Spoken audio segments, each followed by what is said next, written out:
તો ચાલો વિદ્યાર્થી મિત્રો, આપણો આજનો નવો ટોપિક છે વસ્તી. એનસીઆરટીના ટોપિક નંબર 13.2.1, જેમાં એક પ્રશ્ન આપણે એક્ઝામમાં પૂછાયો છે, વસ્તીના સવિશેષ લક્ષણો કયા છે. આપણે એની આજે ચર્ચા કરીશું. અહીંયા વસ્તીના સવિશેષ લક્ષણોની અંદર પહેલાં આપણે ટોપિક વાઇઝ એક એક પોઈન્ટને સમજતા જઈશું. તો પહેલાં આપણે વ્યાખ્યાથી શરૂઆત કરીએ કે વસ્તી કોને કહેવાય. તો કોઈ પણ આપેલ જાતિના વ્યક્તિગત સજીવોનો સમૂહ જે સારી રીતે વિકાસ પામેલા ભૌગોલિક સમૂહમાં એક સરખા સ્ત્રોતો માટે ભાગીદારી કે સ્પર્ધા કરે અને આંતરપ્રજનન કરે છે, તેને આપણે વસ્તી કહીએ છીએ. તો આ વ્યાખ્યાન તમારે યાદ રાખવાની છે કે કોઈ પણ આપેલ જાતિના વ્યક્તિગત સજીવોનો તે એક સમૂહ કહેવાય જે સારી રીતે વિકાસ પામેલા ભૌગોલિક સમૂહોમાં એક સરખા સ્ત્રોત માટે સ્પર્ધા કરતો હોય. બરાબર. તો હવે જુઓ, સિંહ છે તો સિંહ એક વસ્તી, સિંહોની વસ્તી શું કરશે? ખોરાક માટે સ્પર્ધા કરશે, પ્રાણીઓના શિકાર માટે, પ્રજનન માટે પણ સ્પર્ધા કરે. આમ આંતરપ્રજનન કરતા હોય તેને આપણે શું કહીશું? વસ્તી કહીશું. તો વસ્તીની પહેલા ડેફિનેશન બધાએ તૈયાર કરી લેવી જોઈએ. બીજો પ્રશ્ન આપણે એવો થાય કે વસ્તી શું છે? તો વસ્તી પરિસ્થિતિ વિદ્યાના અભ્યાસનું એક મહત્વનું ક્ષેત્ર માનવામાં આવે. બરાબર. પરંતુ આપણે એને જો બોલવું હોય કે પરિસ્થિતિ વિદ્યાના અભ્યાસનું એક મહત્વનું ક્ષેત્ર કયું, તો એને વસ્તી પરિસ્થિતિ વિદ્યા કહેવાય. આ સેન્ટેન્સ તમારે યાદ રાખવાનું છે. પરીક્ષામાં પૂછાય કે કોને તમે વસ્તી પરિસ્થિતિ વિદ્યા કહેશો? તો પરિસ્થિતિ વિદ્યાના અભ્યાસનું એક મહત્વનું ક્ષેત્ર વસ્તી પરિસ્થિતિ વિદ્યા છે. શા માટે આવું બોલ્યા? કારણ કે વસ્તી જે છે તે જનીન વિદ્યા અને ઉદ્વિકાસ સાથે પરિસ્થિતિ વિદ્યાને જોડે. બરાબર. તો મારે બોલવું તો એમ બોલાય કે જનીન વિદ્યા વત્તા ઉદ્વિકાસ બરાબર પરિસ્થિતિ વિદ્યા. હે ને? તો જનીન વિદ્યા અને ઉદ્વિકાસને કોણ જોડે છે? બરાબર. એવો પ્રશ્ન બી પૂછાય તો તે વસ્તી જોડે. બરાબર. તો વસ્તી જનીન વિદ્યા અને ઉદ્વિકાસ સાથે પરિસ્થિતિ વિદ્યાને જોડે. તો જનીન વિદ્યા અને ઉદ્વિકાસ સાથે પરિસ્થિતિ વિદ્યાને જોડતું હોય તો એવું કોણ હોય? વસ્તી હોઈ શકે. વસ્તી આ બધાને એક કરે. એટલે આપણે સેન્ટેન્સમાં બોલીએ જનીન વિદ્યા વત્તા ઉદ્વિકાસ વત્તા પરિસ્થિતિ વિદ્યા બરાબર વસ્તી. કારણ કે વસ્તી એને શું કરી રહી છે? જોડી રહી છે. એટલા માટે આંતરપ્રજનન લિંગી પ્રજનન સંબંધિત શબ્દ કહી શકાય. યાદ રાખો, આંતરપ્રજનન લિંગી પ્રજનન સંબંધિત શબ્દ છે. આમ છતાં અલિંગી પ્રજનનના પરિણામે ઉત્પન્ન થતા સજીવોના સમૂહને પણ આપણે શું કહીએ છીએ? પરિસ્થિતિકીય અભ્યાસ માટે સામાન્ય રીતે વસ્તી તરીકે ગણીએ છીએ. હવે આ સેન્ટેન્સ આપણે શું સમજાવે છે એ ધ્યાનથી સમજો. આંતરપ્રજનન એટલે કે લિંગી પ્રજનન જેવો શબ્દ કહેવાય. હે ને? આપણે આંતરપ્રજનનમાં લિંગી પ્રજનનને જોડીએ છીએ. જેવી રીતે હું કહું કે લિંગી પ્રજનનમાં નર અને માદા જન્યુ જોડાય અને યુગ્મનદ બનાવતા હોય તો આંતરપ્રજનનની વાત થઈ. પરંતુ તો પણ આપણે અલિંગી પ્રજનનના પરિણામે, દાખલા તરીકે આપણે કહીએ પેરામિશિયમ છે તો એમનામાં જે અલિંગી પ્રજનન થાય છે, બરાબર, તો અલિંગી પ્રજનનના પરિણામે જે પણ ઉત્પન્ન થતા સજીવો છે, પેરામિશિયમમાંથી પેરામિશિયમ જ બને. બરાબર. તો પણ આપણે એમ જ કહીએ ને કે પરિસ્થિતિ વિદ્યાનો જો આપણે અભ્યાસ કરવો હોય, કે આપણે જો જોવું હોય કે વસ્તી કેટલી વધી રહી છે, તો આપણે સામાન્ય રીતે એમને વસ્તી તરીકે જ ગણીએ છીએ. જેવી રીતે પેરામિશિયમની વસ્તી, હે ને, પછી માણસોની વસ્તી. તો માણસો લિંગી પ્રજનન કરે તો પણ આપણે વસ્તી જ કહેવાય, અને અલિંગી પ્રજનન માટે પણ આપણે શબ્દ વસ્તી જ લખવો પડે. બરાબર. એવું નથી કે અલિંગી પ્રજનન હોય તો એના માટે આપણે બીજો શબ્દ વાપરીએ. બરાબર. તો અલિંગી પ્રજનનના પરિણામે જે કોઈ પણ ઉત્પન્ન થતા સજીવો છે, બરાબર, એના સમૂહને પણ આપણે પરિસ્થિતિકીય અભ્યાસ માટે કરીને વસ્તી શબ્દ તરીકે જ ઉપયોગમાં લઈશું. પેરામિશિયમની વસ્તી, અમીબા, બરાબર, કોઈ પણ હોય કે જે અલિંગી પ્રજનન કરતા હોય એમના માટે પણ ત્યાં વસ્તી જ શબ્દ વપરાય. એવું આપણે અહીંયા સમજવાનું છે, જે આપણે આ ટોપિકમાં સમજાવવામાં આવ્યું છે. બીજું આપણે શું પૂછ્યું કે વસ્તીના સ્તરે, વસ્તીનું જે સ્તર છે આ વસ્તીના સ્તરે પ્રાકૃતિક પસંદગી દ્વારા ઈચ્છિત લક્ષણોને વિકસિત કરવાનું સંચાલન થાય છે, હે ને? તો વસ્તીનું સ્તર એવું છે કે જ્યાં પ્રાકૃતિક પસંદગીનો સિદ્ધાંત કામ કરે. જેવી રીતે ડાર્વિન આપણે શું કહેતા હતા કે જે સજીવ સારી યોગ્યતા કેળવે, બરાબર, તે વધુ પ્રજનન કરે અને વધુ સારી સંતતિ પેદા કરે અને પર્યાવરણમાં લાંબો સમય સુધી ટકે, એને કુદરત પસંદ કરે.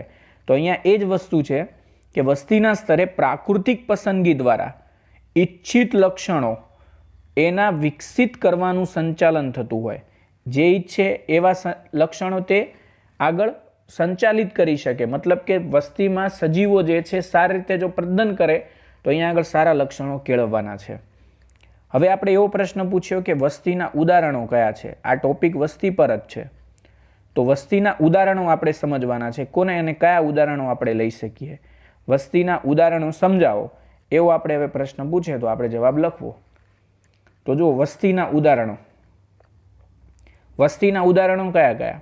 તો ભેજયુક્ત જમીનમાં બધા જ દરિયાઈ પક્ષીઓ, બરાબર, એમની વસ્તી હોય, હે ને? આપણે એમ કહીએ કે ભેજયુક્ત જમીનમાં બધા જ દરિયાઈ પક્ષીઓ એમની વસ્તી. ત્યજાયેલા વસવાટમાં રહેતા ઉંદરો એમની વસ્તી. ત્યજાયેલા વસવાટ એટલે કે જ્યાં આગળ વેરાન પ્રદેશો હોય, જ્યાં લોકો છોડીને ભાગી ગયા હોય, ત્યાં ઉંદરોની વસ્તી. વનક્ષેત્રમાં સાગના વૃક્ષોની વસ્તી, હે ને? સાગના વૃક્ષો ઘણા બધા છે, તો આપણે એમ કહીએ સાગના વૃક્ષોની વસ્તી છે અહીંયા. તળાવમાં કમળના છોડ હોય તો આપણે એમ કહીએ તળાવમાં કમળના છોડની વસ્તી. અને મેં તમને કીધું હતું કે જે અલિંગી પ્રજનન કરે એના માટે પણ શબ્દાઓ વપરાય જ. જેવી રીતે બેક્ટેરિયામાં લિંગી અલિંગી બે ટાઈપનું હોય, પરંતુ આપણે અહીંયા આગળ એમ કહી શકીએ બેક્ટેરિયાની પણ વસ્તી, બરાબર, તો એ પણ શબ્દ એના માટે કેવો છે? યોગ્ય છે, હે ને? તો આ વસ્તી માટે વર્ડ્સ આપણે યુઝ કરીએ છીએ. આ વસ્તીના ઉદાહરણો ભણ્યા. વસ્તીના લક્ષણો કયા? બહુ અગત્યની બાબત છે, MCQમાં પણ પૂછાય. વસ્તીના ઉદાહરણો જુદા જુદા છે. જેવી રીતે હું તમને કહું જન્મદર, પછી આપણે એમ કહીએ મૃત્યુદર, લિંગ પ્રમાણ અને વય વિતરણ, હે ને? આ બધા શું છે? વસ્તીના લક્ષણો છે, બરાબર. વસ્તીના લક્ષણો કયા કયા છે એવો પ્રશ્ન આવે તો આપણે આ વસ્તુ લખવી પડે, બરાબર. તો આપણે ઉપર ઉદાહરણો જોયા અને વસ્તીના લક્ષણો જોયા. હવે આપણે વસ્તીના લક્ષણોને એક એક કરીને સમજીએ. જેવી રીતે જન્મદર, મૃત્યુદર, લિંગ પ્રમાણ, વય વિતરણ, આ બધા કયા છે? તો એક્ઝામમાં તમને અહીંથી આવો પ્રશ્ન પૂછાય બોર્ડમાં કે વસ્તીના લક્ષણો સમજાવો, તો આપણે અહીંથી નીચે જ લખવાનું ચાલુ કરવા અને એક એક લક્ષણો ધ્યાનથી સમજો. બહુ સિમ્પલ છે, તમને ખ્યાલ આવી જશે આમનામાં.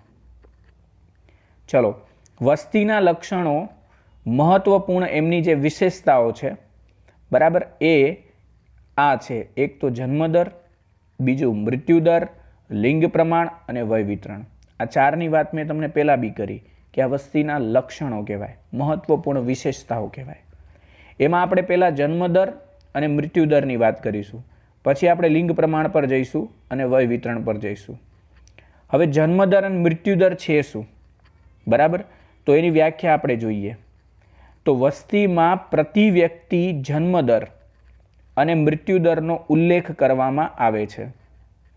આ દરને વસ્તીના સભ્યોની સાપેક્ષ સંખ્યામાં થતા વધારાના ફેરફાર સ્વરૂપે પ્રદર્શિત કરવામાં આવે છે, બરાબર. તો વસ્તી શું છે? વસ્તીમાં કેટલાક લોકો, હવે દાખલા તરીકે આપણું ગામ છે તો આપણા ગામની વસ્તી કહેવાય. 500 લોકો છે ગામમાં, બરાબર. તો આ 500 લોકો છે આપણા ગામની અંદર, તો કેટલાક લોકો નવા ઉમેરાતા રહેશે, મતલબ નવા બાળકોનો જન્મ થાય તો તમારી વસ્તીમાં વધારો થાય. દાખલા તરીકે એક મહિનામાં તમારા 500ની વસ્તી છે, એનામાંથી 10 બાળકો નવા જન્મ્યા તો તમારા ગામની વસ્તી થઈ 510, બરાબર. પણ ઘણીવાર એવું થાય કે વસ્તીના અંદર સભ્યોની સંખ્યા ઘટી જાય, એટલે કે એ લોકો મૃત્યુ પામતા હોય, એનો મૃત્યુદર કહેવાય, બરાબર. તો વસ્તીમાં મૃત્યુ પામતા સભ્યોની સંખ્યા વધારે હોય તો અહીંયા જન્મદરમાં પણ ઘટાડો થાય, વસ્તીનો દર ઘટવા લાગે, બરાબર. તો બની શકે કે વસ્તીનો દર કઈ રીતે ઘટી રહ્યો છે? લોકો મરી રહ્યા છે એટલે. તો વસ્તીમાં પ્રતિ વ્યક્તિ જન્મદર, કેટલા લોકો જન્મે છે, અને પ્રતિ વ્યક્તિ મૃત્યુદર ઉલ્લેખ કરવામાં આવે. આ દરને વસ્તીના સભ્યોની સાપેક્ષ સંખ્યામાં થતા ફેરફાર સ્વરૂપે આપણે પ્રદર્શિત કરવામાં આવે છે, બરાબર. તો આપણે એની ડેફિનેશન જોઈને ગયા. હવે આપણે અહીંયા આગળ એક સારું એક્ઝામ્પલ આપ્યું છે. બહુ ધ્યાનથી સમજવા જેવું છે. ઉદાહરણ તરીકે આપણા ગામમાં એક તળાવ છે અને આ તળાવમાં કમળના 20 છોડ છે. એક વર્ષમાં પ્રજનન દ્વારા ત્યાં 8 નવા છોડ ઉમેરાય છે. બરાબર, એટલે ટોટલ તમારી કમળની વસ્તી થઈ 28. હે ને, 20 તો તળાવમાં હતા જ કમળના છોડ, અને એક વર્ષમાં પ્રજનનથી 8 નવા છોડ ઉમેરાયા એટલે 28 થયા. તો અહીંયા જન્મદર જે છે એ આપણે ગણવાનો છે. બરાબર, તો જન્મદર માટે આપણે શું અહીંયા આગળ વ્યાખ્યા યાદ રાખીશું, અથવા તો એનું જે સૂત્ર છે એ સૂત્રને આપણે અહીંયા આગળ લખીશું. બરાબર, તો જન્મદરમાં આપણે પહેલાં તો નવા છોડ કેટલા ઉમેરાયા એટલે કે 8 ઉમેરાયા. બરાબર, એના અપોન આપણે કોને લઈશું, કુલ છોડ કેટલા હતા એટલે ઉમેરાયેલા સભ્યોની સંખ્યા, નવા ઉમેરાયેલા સભ્યોની સંખ્યા, એને આપણે કોના વડે ભાગવા. બરાબર, એને આપણે ભાગીશું અહીંયા આગળ કુલ, બરાબર, વસ્તી કેટલી હતી એને. બરાબર, તો એનાથી આપણે શું પ્રાપ્ત થશે, એનાથી આપણે પ્રાપ્ત થશે કે પ્રતિ વર્ષ ટકાવારી, બરાબર, કેટલી અહીંયા આગળ વધે છે. બરાબર, તો આપણે અહીંયા આગળ જન્મદર મળી જાય. જન્મદર આપણે કેટલો પ્રાપ્ત થયો, 0.4. બરાબર, 0.4 જેટલો. જ્યારે એને ટકાવારીમાં લઈએ ત્યારે આપણો આટલો મળે. બરાબર, તો આપણે યાદ રાખીશું અહીંયા આગળ 0.4 સંતતિ પ્રતિ કમળ પ્રતિ વર્ષ દરમિયાન શું થઈ મળી, એનો જન્મદર એટલો છે. પછી પ્રયોગશાળામાં ધારો કે 40 ફળમાખીઓ હતી આપણી પાસે, ટોટલ કેટલી, 40. બરાબર, યાદ રાખીશું આપણે કે આપણી પાસે 40 ફળમાખીઓ છે. તો એ ફળમાખીઓની વસ્તીમાંથી એક અઠવાડિયા દરમિયાન 4 માખી મરી ગઈ. 40 હતી ને 4 મરી વસ્તીમાંથી. બરાબર, એટલે હવે આપણે શું કરવાનું છે, મૃત્યુદર શોધવાનો છે. કારણ કે સંખ્યા ઘટીને જો વધી હોત તો જન્મદર કહેતા આપણે, પરંતુ અહીંયા મૃત્યુદર શોધીશું આપણે. તો ફળમાખીની વસ્તીનો મૃત્યુદર મેં તમને પહેલાં સૂત્ર શીખવાડ્યું છે, મૃત્યુ પામેલા સભ્યોની સંખ્યા અપોન કુલ સભ્યોની સંખ્યા. તો મૃત્યુ પામેલા સભ્યો 4 છે, મતલબ કે 4 ફળમાખી ગઈ, અને ટોટલ કેટલી હતી વસ્તીમાં 40. એટલે આનો મૃત્યુદર આપણે 0.1 મળે. બરાબર, 0.1 વ્યક્તિગત પ્રતિ ફળમાખી પ્રતિ અઠવાડિયામાં આપણે કેટલી પ્રાપ્ત થાય, 0.1 જેટલો મળે. તો જન્મદરનું સૂત્ર શું થયું, જન્મદરનું સૂત્ર જો આપણે લખવું તો તમે લખી લેજો, હું બોલું છું. જન્મદર બરાબર, આ જન્મદરનું જે સૂત્ર છે એમાં આપણે લખી શકીએ, જન્મદર બરાબર ચોક્કસ એકમ સમયમાં જનસંખ્યા. બરાબર, ચોક્કસ એકમ સમયમાં જનસંખ્યા, અને નીચે આપણે એની સરેરાશ વસ્તી લઈએ છીએ. બરાબર, અપોન સરેરાશ વસ્તી. આ એની વ્યાખ્યા થઈ, એટલે સૂત્ર થયું. જન્મદરને ઇંગ્લિશમાં નેટાલિટી કહેવાય. બરાબર, હવે આપણે નીચે મૃત્યુદરનું સૂત્ર લખી લઈએ. લખી લેજો તમે તમારી રીતે. મૃત્યુદર બરાબર એકમ સમયગાળામાં, બરાબર, એકમ સમયગાળામાં મૃત્યુ સંખ્યા અપોન આપણે કોને લઈએ છીએ, સરેરાશ વસ્તી. બરાબર, સરેરાશ વસ્તી. આ મૃત્યુદર માટેનું સેન્ટેન્સ થયું. મૃત્યુદરને મોર્ટાલિટી કહેવાય ઇંગ્લિશમાં. શું કહેવાય, મોર્ટાલિટી. તો આમ આપણે એની શું કરી અહીંયા આગળ વ્યાખ્યા લખી છે. આ બે આપણા કોન્સેપ્ટ પૂરા થયા. મતલબ કે વસ્તીના લક્ષણોમાં આપણે જન્મદર અને મૃત્યુદરને જોઈ ગયા. પણ ત્રીજું લક્ષણ યાદ કરો, લિંગ પ્રમાણ હતું. બરાબર ને, કદાચ તમને યાદ હશે કે લિંગ પ્રમાણમાં આપણે કેટલું પ્રમાણ છે એને ધ્યાનમાં લઈએ છીએ. બરાબર, લિંગનું પ્રમાણ કેટલું. હવે જો તમારું ગામ હોય તો ગામમાં નર અને માદા બંને હોય. કેટલીક મેલ અને ફિમેલ કહેવાય ને. બરાબર, કેટલીક સ્ત્રીઓ હોય, કેટલાક પુરુષ હોય, તો આને લિંગ પ્રમાણ કહેવાય. બરાબર, હવે 500ની વસ્તી છે ને 500 વસ્તીમાં તમારા ગામમાં 250 સ્ત્રીઓ છે અને 250 પુરુષો છે. તો આપણે એમ કહીએ ને લિંગ પ્રમાણ કેટલું છે, 50% 50%. 50% પુરુષ અને 50% કોણ છે, સ્ત્રી છે. બરાબર, તો લિંગ પ્રમાણમાં વ્યાખ્યા આવી લખી શકાય, તે વસ્તીમાં નર કે માદાનું પ્રમાણ રજૂ કરે. મેં તમને હમણાં સમજાવ્યું. વ્યક્તિગત સજીવ નર અથવા માદા હોઈ શકે, પરંતુ તે વસ્તીનું લિંગ પ્રમાણ છે. એને આપણે શું કહીશું, વસ્તીનું લિંગ પ્રમાણ. ઉદાહરણ પણ તમને સમજાય એટલા માટે અહીંયા આપી દીધું છે કે 1000ની વસ્તી છે આપણા ગામમાં. બરાબર, તો એના અંદર માદાની સંખ્યા ધારી લો કે 600 છે અને નરની સંખ્યા 400 છે. તો વસ્તીમાં 60% કોણ થઈ? માદા થઈ, અને 40% કોણ થયા? નર થયા. બરાબર, એમ કહી શકાય. તો આપણે આ લિંગ પ્રમાણ જોયું. લિંગ પ્રમાણની વ્યાખ્યા બી મેં તમને ઉપર સમજાવી અને એનું કોન્સેપ્ટ બી આપ્યો. હવે લાસ્ટમાં વય વિતરણ છે. બરાબર, આ બહુ અગત્યનો ટોપિક છે. હવે તમે કહેશો કે આ ચોથું લક્ષણ વય વિતરણ એટલે શું? લિંગ પ્રમાણમાં તો નર માદાની ખબર પડી ગઈ, પણ વય વિતરણ એટલે શું? હવે તમારું ગામ છે તો ગામમાં એવું બની શકે કે 11 થી 20 વર્ષની ઉંમરવાળા કેટલાક 20 થી 30 બાળકો હોય. બરાબર, એવું બની શકે કે 21 થી 30 વર્ષવાળા યુવાનો હોય જે છે એ કદાચ 40 થી 50 હોય, હે ને, અને વૃદ્ધોની સંખ્યા થોડી વધારે હોય. બરાબર, એટલે કે XYZ કે 35 કે 40 હોય. તો આપણે વય પ્રમાણે વિતરણ કરીએ છીએ, હે ને. 11 થી 20 વર્ષવાળા, બરાબર, 21 થી 35 વર્ષવાળા, 35 થી પછી 50 વર્ષવાળા, આમ વય વિતરણ કરીએ છીએ. તો વયને આધારે થતું વિતરણને વય વિતરણ કહેવાય. તો આપેલા સમયે વસ્તી જુદી જુદી વયના વ્યક્તિગત સજીવોના સંગઠનથી બનેલી હોય છે. બરાબર, તો આનામાં વસ્તીને આપણે સંખ્યા દ્વારા જોઈએ છીએ. જો વસ્તી માટે વય વિતરણની રૂપરેખા, બરાબર, વસ્તી માટે વય વિતરણની રૂપરેખા વય જૂથના વ્યક્તિગત સજીવોની ટકાવારી દોરવામાં આવે છે. બરાબર, આપણે ટકાવારી ઉપર જોઈએ છે. 25% આટલા હોય, 25% યુવાનો છે, 50% આવા વૃદ્ધ છે, હે ને. તો તેના પરિણામ સ્વરૂપની બનતી સંરચનાને વય પિરામિડ કહેવાય.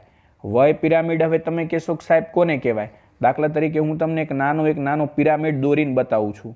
બરાબર, આપણી પાસે આવું વય પિરામિડ છે. બરાબર, તો વય પિરામિડમાં આપણે આમ 3 સ્ટેપ લઈએ છીએ. 3 સ્ટેપમાં નીચેનો જે પાયો હોય ને એને કહેવાય પૂર્વ પ્રજનનક્ષમ.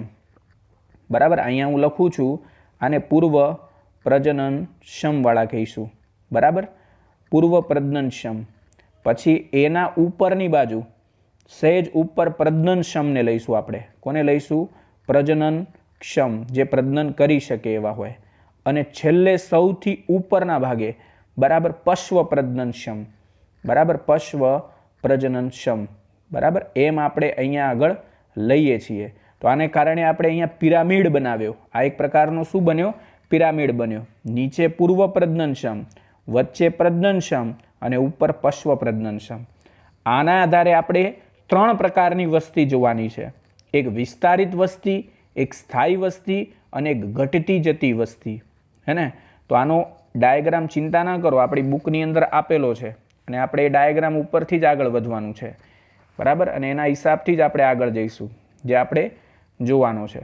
બરાબર, ચાલો હવે આપણે એ જોઈએ કે આનો ડાયાગ્રામ કઈ ટાઈપનો હોય અને વસ્તીના આધારે એનો ડાયાગ્રામ કઈ રીતે બનાવી શકાય. તો જુઓ, હવે અહીંયા આગળ આપણે એ જોઈએ છીએ કે આપણી બુકની અંદર 3 પ્રકારના ડાયાગ્રામ આપેલા છે. પહેલી જે આપણે વસ્તી જોઈ રહ્યા છે વિસ્તારિત વસ્તી છે. બરાબર, આ જે આલેખ બનાવેલો છે વિસ્તારિત વસ્તીનો છે. બીજો સ્થાયી વસ્તી માટેનો છે અને ત્રીજો ઘટતી વસ્તી માટેનો છે. હવે આપણે ખબર કઈ રીતે પડે?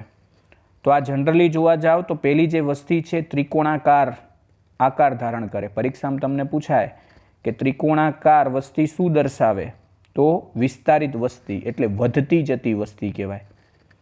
પછી બીજો જે આકાર ધારણ કરે છે એનો આકાર ઘંટ જેવો છે, મતલબ આ ઘંટાકાર શેપને ધારણ કરે. બરાબર, આ ઘંટાકાર શેપને દર્શાવે આ રીતે.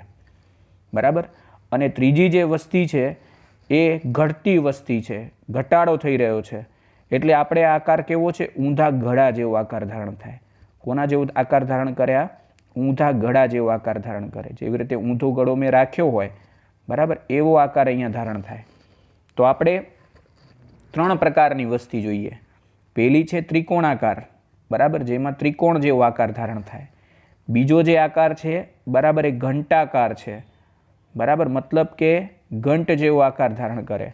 અને ત્રીજો જે છે એ ઊંધા ઘડા જેવો. એટલે લખતા રહેજો તમારા હિસાબે. પહેલામાં મેં જે સેન્ટેન્સ યુઝ કર્યું એ સેન્ટેન્સ છે ત્રિકોણાકાર. પરીક્ષામાં પૂછાય કે ત્રિકોણ જેવો આકાર. બરાબર, તો અહીંયા આપણે લખી લઈએ કે આ ત્રિકોણાકાર છે, ત્રિકોણ જેવો આકાર ધારણ કરે. બરાબર, બીજા નંબરમાં આપણે એમ કહીશું કે આ કેવો છે? સ્થાયી છે વસ્તી. તો એ સ્થાયી વસ્તી કેવો છે? ઘંટાકાર છે, ઘંટાકાર આકાર ધારણ કરે. બરાબર, અને છેલ્લો જે આપણે આકાર ધારણ કરે એ ઊંધા ગળા જેવો છે અને અર્ન શેપ્ડ કહેવાય. બરાબર, ઊંધો ગળો આકાર, ઊંધો ગળો, બરાબર, ગળાકાર એવો આકાર ધારણ કરે. હવે તમે એમ કહેશો કે આવી વસ્તી શા માટે હોઈ શકે? એવું તે શું છે કે એમને આપણે આવી વસ્તીઓમાં શું કરી રહ્યા છીએ? વિસ્તારિત કરી રહ્યા છીએ અથવા તો જોઈ રહ્યા છીએ. તો તમે આ ત્રિકોણાકાર વસ્તી તો જોઈ કે જે ત્રિકોણ શેપમાં છે. બરાબર, તો પહેલાં આપણે એ સમજીએ કે એનામાં પાયામાં આ જે પિરામિડ બનાવીએ એમાં પાયામાં કોને લેવામાં આવે? તો પાયો જે છે એ પાયાની અંદર આપણે પૂર્વ પ્રજનન વયવાળાને લઈએ. બરાબર, એમનો જે આ પાયો કહેવાય એ પાયામાં કોણ લેવા, કેવા વ્યક્તિઓને આપણે લઈએ છીએ? પૂર્વ પ્રજનનવાળા વ્યક્તિઓ. બરાબર, યાદ રાખી લેજો.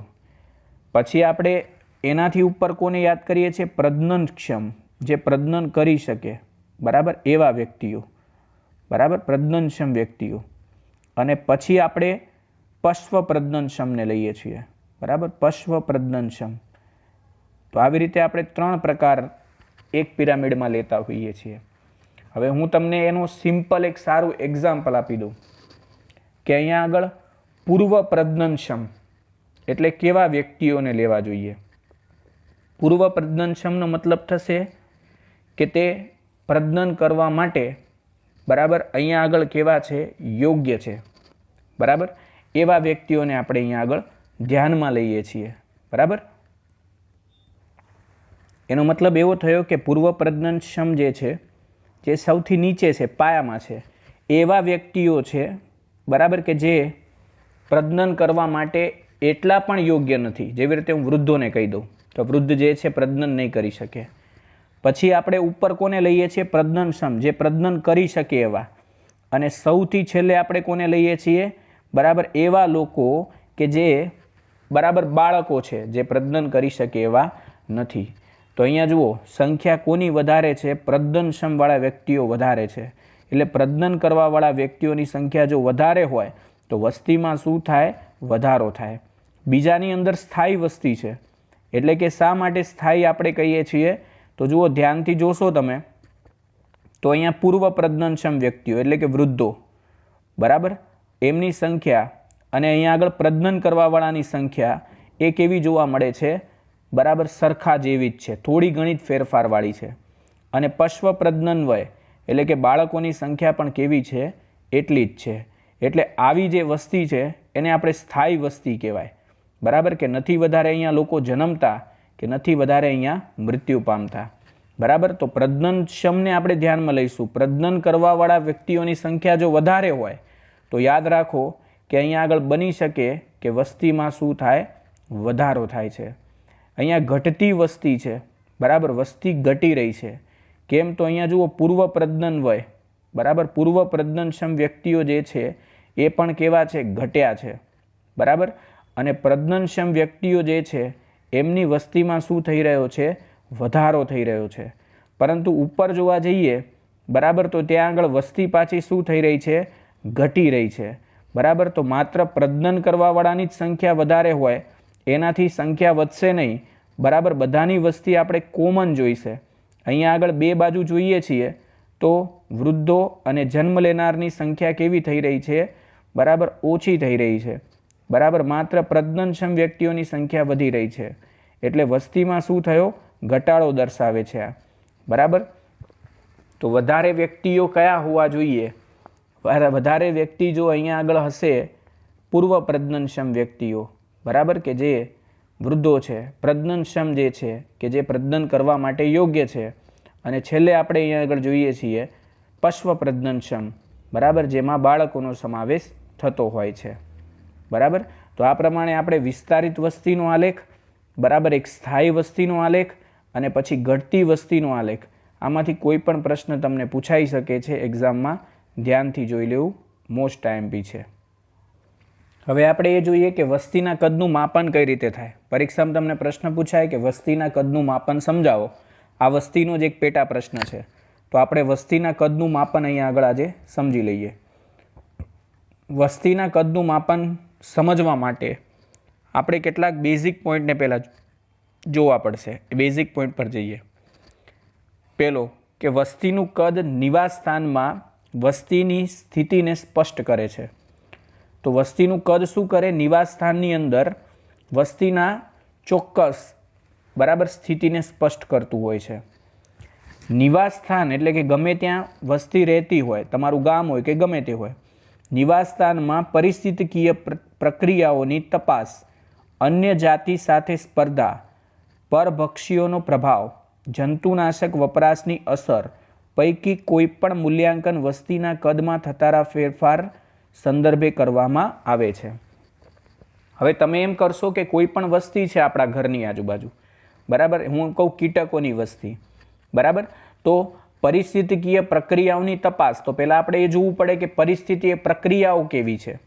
બીજું કે અન્ય જાતિ સાથેની સ્પર્ધા કેવી છે, મતલબ કે બીજા લોકો, બીજા એના જેવા જ કીટકો છે એમની સાથે કેવી સ્પર્ધા કરી રહ્યા છે. જો એમની સ્પર્ધામાં કોઈ બીજું નહીં હોય તો એ લોકો સંખ્યામાં વધારો કરવાના છે, એટલે એમનામાં વસ્તી વૃદ્ધિ થશે. અને જો એમની સાથે કોઈ સ્પર્ધા કરવાવાળું હશે તો એમનામાં વસ્તીના ઘટાડો થતો જોવા મળશે. પરભક્ષીનો પ્રભાવ એટલે કે બીજા શિકારીઓ વધારે હોય તો એમને તે ખાઈ જવાના, અને ખાવાને કારણે એ લોકોની સંખ્યા ઘટે. અથવા આપણે બધા જંતુનાશક દવાનો વધારે ઉપયોગ કરતા હોઈએ તો બની શકે એ લોકો મૃત્યુ પામે અને એક સમય આ કીટકો ત્યાંથી જતા રહે, બરાબર. તો જંતુનાશક દવાને વપરાશની અસરને કારણે પણ એ લોકો મૃત્યુ પામી શકે. આના પૈકી કોઈ પણ મૂલ્યાંકન આપણે કરી લઈએ, બરાબર, એ વસ્તીના કદમાં થતો વધારો અથવા તો ઘટાડો એટલે કે એને આપણે કહી શકીએ ફેરફાર, એ સંદર્ભે લેવામાં આવે, બરાબર. તો આ બધી વસ્તીની સંખ્યામાં વધારો પણ કરાવે, બરાબર, અથવા તો ઘટાડો પણ દર્શાવી શકે. આ એનો ફેરફાર કહેવાય. ચલો બીજું કે વસ્તીનું કદનું માપન. તમારે વસ્તીનું કદ માપવું છે તો વસ્તીના કદનું માપન સામાન્ય રીતે એની સંખ્યાની રીતમાં કરવામાં આવે, બરાબર. એની સંખ્યાની શું કરવામાં આવે? રીતમાં કરવામાં આવે. દાખલા તરીકે હું એક સારું એક્ઝામ્પલ આપું. આપણે અહીંયા આગળ ઉદાહરણ લઈએ છીએ ભરતપુરનું. ભરતપુરની ભેજયુક્ત જમીનની અંદર સાયબિરિયન સારસ આવી રહ્યા છે. તમને ખબર છે કે સાયબિરિયાથી સારસ આવવાના છે ત્યાં આગળ, ઠંડા પ્રદેશોમાંથી. તો ભરતપુરની ભેજયુક્ત ભૂમિમાં સાયબિરિયન સારસની સંખ્યા કોઈ પણ વર્ષે 10થી ઓછી કે તળાવમાં ક્લેમિડોમોનાસની સંખ્યા લાખોમાં હોઈ શકે, હે ને. તો આપણે ઉપર એ જ બોલ્યા ને કે વસ્તીના કદનું માપન સામાન્ય રીતે સંખ્યાની રીતમાં કરવામાં આવે. સંખ્યાની રીત મતલબ સંખ્યાને આધારે, બરાબર. તો ભરતપુરની આ જમીન છે, ભેજયુક્ત જમીન, એમનામાં કોઈ પણ વર્ષે 10થી ઓછી સંખ્યા નથી થઈ, બરાબર. કોની? સાયબેરિયન સારસની, બરાબર. જ્યારે તળાવમાં ક્લેમિડોમોનાસની સંખ્યા લાખોમાં થઈ છે, બરાબર. તો આપણે સંખ્યા ગણી પહેલા 10થી અને આ જે છે લાખોમાં, બરાબર.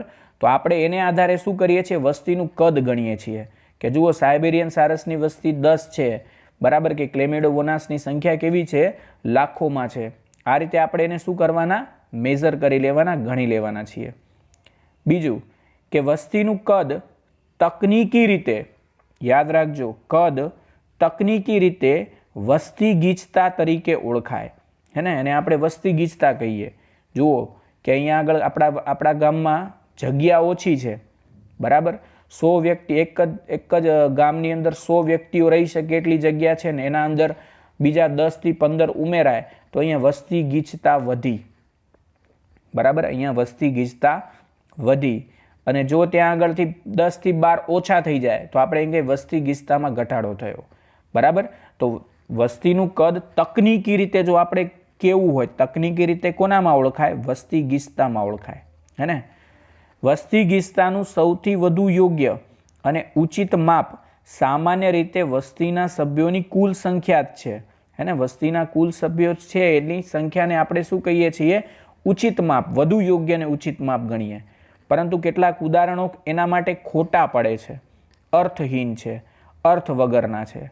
તો ચાલો એવા કયા ઉદાહરણો છે એના પર આપણે વાત કરીએ, બરાબર. હવે ધારો કે કોઈ પણ એક વિસ્તારમાં એક મોટો વડ છે જેને આપણે વટવૃક્ષ કહીએ, બરાબર. વિશાળ વટવૃક્ષ છે આપણા ઘરની આજુબાજુ, બરાબર. તે જ વિસ્તારમાં કોંગ્રેસ ઘાસ આપણે ભણીને ગયા બીજા ચેપ્ટરમાં, અથવા તો આપણે એનું બીજું નામ છે ગાજર ઘાસ, અથવા એને આપણે પાર્થેનિયમ કહીએ, બરાબર. તો આપણે એમ ધારી લઈએ કે તે જ વિસ્તારમાં કોઈ કોંગ્રેસ ઘાસ છે, બરાબર, જેને આપણે ગાજર ઘાસ કહીએ, બરાબર, એના 200 છોડ છે. કેટલા છોડ છે? 200, બરાબર. તો 200 છોડ અને સામે એની પાસે નજીકમાં જ એક મોટો વડ છે. તો સંખ્યાકીય રીતે ગાજર ઘાસની સાપેક્ષે વટવૃક્ષની વસ્તી ગીચતા ઓછી છે. હવે તમે એમ કહેશો કે સાહેબ આમ કેમ? મેં અહીંયા આપણે આ લોકોએ શું સમજાવ્યું કે આપણી પાસે એક વડ છે અને વડની નીચે ઘણા બધા લગભગ 200 જેટલા છોડ કોંગ્રેસ ઘાસના ઉગ્યા છે. તો તમે આ બંનેમાંથી એમ કહો કોની વસ્તી વધારે છે અને કોની વસ્તી ઓછી છે. તમારે કોને આધારે બોલવાનું છે? સંખ્યાકીય રીતે બોલવાનું છે. તો તમે તરત જ કહેશો કે સાહેબ સંખ્યામાં તો કોંગ્રેસ ઘાસ વધારે છે. શા માટે? કારણ કે એ 200 છે અને વટવૃક્ષ કેવું છે? એક જ છે, બરાબર. તો અહીંયા આગળ તમે તરત કહેશો કે વટવૃક્ષની વસ્તી ગીચતા ઓછી છે અને કોંગ્રેસ ઘાસની વસ્તી ગીચતા વધારે છે, કારણ કે એના 200 છોડ છે. અહીંયા એક જ વટવૃક્ષ છે. આ કિસ્સાની અંદર, બરાબર, આ કિસ્સામાં ટકાવારી આવરણ કે જો જૈવભાર વસ્તીના કદનું વધુ અર્થપૂર્ણ માપન ગણી શકાય, બરાબર. તો તમે એમ કહેશો કે આને આપણે કઈ રીતે ગણવું? હવે જો આને શું કીધું આપણે કે જો તમે આ કિસ્સામાં ટકાવારી આવરણ ગણો અથવા જો જૈવભાર ગણો, બરાબર, તો જૈવભારના કદનું વધુ અર્થપૂર્ણ માપન ગણી શકાય. એનું કારણ કે જૈવભારનો મતલબ એવો થાય કે જે કોની પાસે ખોરાક બનાવવાની કેપેસિટી વધારે છે. તો તમે તરત કહેશો વડ પાસે, હે ને. તો વડ જે છે એનું ઉદાહરણ આપણે યોગ્ય લઈ શકીએ, પરંતુ કયા હિસાબે? અહીંયા આગળ આપણે ટકાવારી આવરણના હિસાબે લઈ શકીએ. જ્યારે કોંગ્રેસ ઘાસમાં ખોરાક બનાવવાની કેપેસિટી ઓછી છે, એટલે કે જૈવભાર ઓછો ધરાવે છે, અને વડ પાસે જૈવભાર વધારે છે. તો વડ જો ગણવા જઈએ જૈવભારની દ્રષ્ટિએ તો તે મહત્વપૂર્ણ અને યોગ્ય ઉદાહરણ છે, અને કોંગ્રેસ ઘાસ સંખ્યાની દ્રષ્ટિએ વધારે ગણી શકાય. તો સંખ્યામાં આપણે વસ્તીને ગણીએ તો કોંગ્રેસ ઘાસ આગળ જાય, અને જો આપણે અહીંયા આગળ જૈવભારને ગણીએ તો જૈવભારમાં વટવૃક્ષ આગળ જાય, કારણ કે એની પાસે ઘણા બધા પાંદડા હોય અને પાંદડાને કારણે તે વધારે મોટી માત્રામાં ખોરાક બનાવી લેતા હોય છે. બીજું કે જો વસ્તી ખૂબ જ વિશાળ અને ગણતરી અસંભવ છે, બરાબર, વસ્તી ધારો કે ક્યાંક વધારે છે અને તમે એની ગણતરી નથી કરી શકવાના, તમને એવું લાગે કે આ ઇમ્પોસિબલ છે, તો આ ગણતરીમાં તમને કદાચ વધારે સમય લાગી જાય, તો તમે એક કામ કરો, તેનું તમે કુલ સંખ્યાનું યોગ્ય માપન નહીં કરી શકો. દાખલા તરીકે હું તમને એક પેટ્રી ડીશ આપું અને પેટ્રી ડીશમાં બેક્ટેરિયાનું ઘટ સંવર્ધન માધ્યમ તમે લઈ લીધું છે, બરાબર, અને તેના પર તમે બેક્ટેરિયાની સંખ્યાને ગણવાની છે, તો તમે એક એક તો બેક્ટેરિયાને ક્યારેય ગણી નહીં શકો, બરાબર. તો તમે શું કરશો અહીંયા આગળ? તો અહીંયા તમારી પાસે એક જ ઓપ્શન છે, તેના પર બેક્ટેરિયાની સંખ્યાને બદલે તેની વસાહતો ગણી લો. તમે કહેશો કે સાહેબ એક પેટ્રી ડીશમાં આટલા એરિયામાં આટલી વસાહત છે, બરાબર. તો એની વસાહતોને આધારે આપણે એની શું ગણીએ છીએ? વસ્તી ગણી લઈએ છીએ, કારણ કે એક એક બેક્ટેરિયાને તો આપણે ક્યારે ગણી રહીએ? તો ત્યારે આપણે કોને ધ્યાનમાં લઈએ છીએ? અહીંયા આગળ વસાહતો પરથી ગીચતા નક્કી કરવામાં આવે. કોને નક્કી કરવામાં આવે? ગીચતા નક્કી કરી શકાય. તો આ એક મોટું ઉદાહરણ અને સારું ઉદાહરણ છે. પછી આપણે અહીંયા ચોક્કસ પરિસ્થિતિકીય સંશોધનો માટે નિરપેક્ષ વસ્તી, યાદ રાખજો, નિરપેક્ષ વસ્તી ગીચતાને બદલે સાપેક્ષ વસ્તી ગીચતાથી વસ્તીના કદનો અંદાજ મેળવીએ છીએ, બરાબર. અહીંયા નિરપેક્ષને ધ્યાનમાં નહીં લઈએ, અહીંયા આપણે સાપેક્ષ વસ્તી ગીચતાને આધારે એનો અંદાજ મેળવીએ છીએ. હવે તમને આનું એક સારું ઉદાહરણ આપું છું, બરાબર, જેનાથી તમને વધારે ખબર પડે કે ક્યારે આપણે નિરપેક્ષ વસ્તી ગીચતાને બદલે સાપેક્ષ વસ્તી ગીચતાથી વસ્તીના કદનો અંદાજ મેળવીએ છીએ, કારણ કે આપણે પરિસ્થિતિકીય સંશોધનો કરવા છે, હે ને. તો એનું એક સારું એક્ઝામ્પલ જોઈએ, હે ને. હમણાં આપણે સેન્ટેન્સ યુઝ કર્યું કે આપણે જો પરિસ્થિતિકીય સંશોધનો કરવું છે તો નિરપેક્ષ વસ્તી ગીચતાને બદલે સાપેક્ષ વસ્તી ગીચતાથી આપણે વસ્તીના કદનો અંદાજ મેળવી શકીએ છીએ. તો આપણે એનું સારું એક્ઝામ્પલ આપણી પાસે છે અને આપણે લઈ શકીએ છીએ, એને આધારે આપણે એની વસ્તીની ગણતરી કરી શકીએ છીએ, બરાબર. તો એના એક સારા એક્ઝામ્પલથી આપણે આગળ વધીએ. ધારો કે બરાબર હું અહીંયા આગળ એમ કહું કે મારી પાસે એક માછલીનું શું છે, જાળું છે, તો એનામાં ઘણા બધા પાસ હોય, એને ગાળિયા કહેવાય. એ ગાળિયા માછલી ફસાઈ જાય તો પ્રતિ પાસ ગાળિયા દીઠ પકડવામાં આવેલી માછલીઓની સંખ્યા, હે ને, મારી પાસે ગાળિયા છે 100 અને 100માંથી 50માં જ માછલી ફસાઈ, બરાબર, તો તે તળાવમાં માછલીની કુલ વસ્તી ગીચતાનું પર્યાપ્ત માપન છે, બરાબર. હવે બાજુમાં જ એક બીજું તળાવ છે અને આને આ 100 ગાળિયાવાળી પાસવાળી ઝાડને હું એનામાં નાખું છું અને એનામાં ધારો કે 70 માછલી પકડાઈ, બરાબર, એકમાં 50 પકડાઈ, એકમાં 70 પકડાઈ, તો તમે તરત કહેશો કે સાહેબ 70 વાળું જે તળાવ છે ને, 70માં જે માછલી પકડાઈ છે એ તળાવમાં માછલીઓની ગીચતા વધારે છે એટલા માટે વધુ ફસાઈ, અને અહીંયા આગળ વસ્તી ગીચતા ઓછી છે, બરાબર, એટલા માટે અહીંયા આગળ માછલીઓ ઓછી આવી. જો અહીંયા માછલીઓની સંખ્યા વધારે હોત તો 50ની જગ્યાએ કદાચ 70-80 આવતી, પરંતુ અહીંયા આગળ 50 જ પકડાઈ. એનું કારણ ત્યાં વસ્તી ગીચતા વધારે છે, બરાબર. તો અહીંયા તમે કોને ધ્યાનમાં લીધી? નિરપેક્ષ વસ્તી ગીચતાને બદલે સાપેક્ષ વસ્તી ગીચતાને કદનો અંદાજ લગાવ્યો અને એને આધારે તમે નક્કી કરી લીધું કે અહીંયા આગળ સંખ્યા આટલી હશે, હે ને. પછી એક સારું બીજું એક્ઝામ્પલ લઈએ.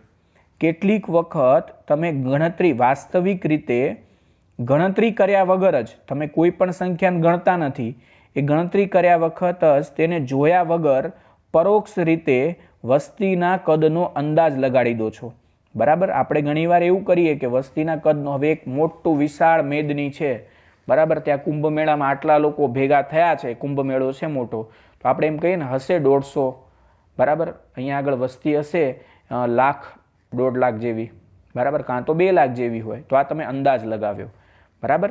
તો ઘણીવાર આપણે અંદાજ લગાવીને વસ્તીને ગણતા હોઈએ.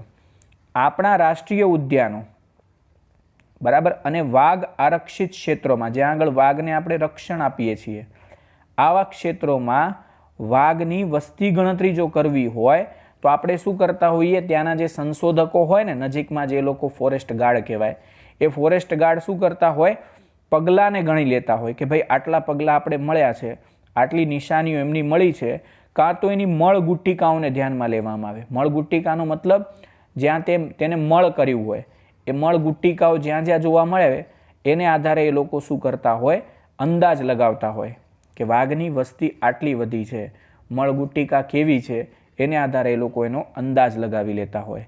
તો આ વસ્તીના કદનું માપન કઈ રીતે થાય એટલું તમારે આટલે સુધી લખવાનું છે. આના પછીનો ટોપિક આપણો કયો છે, વસ્તી વૃદ્ધિ કઈ છે, 13.2.2માં આ ટોપિકને આપણે અહીંયા આગળ સમજવાનો છે. હવે આપણે એ સમજીએ કે વસ્તી વૃદ્ધિ કોને કહેવાય, બરાબર. અને આ બહુ સારો ટોપિક છે, પરીક્ષા માટે હું આ ટોપિકને મોસ્ટ IMP ટોપિક માનું છું. શા માટે? કારણ કે વસ્તી વૃદ્ધિ પરીક્ષામાં બહુ વાર પૂછાયો છે, એટલે કદાચ તમને પૂછાઈ પણ જાય, બહુ ધ્યાનથી જોજો.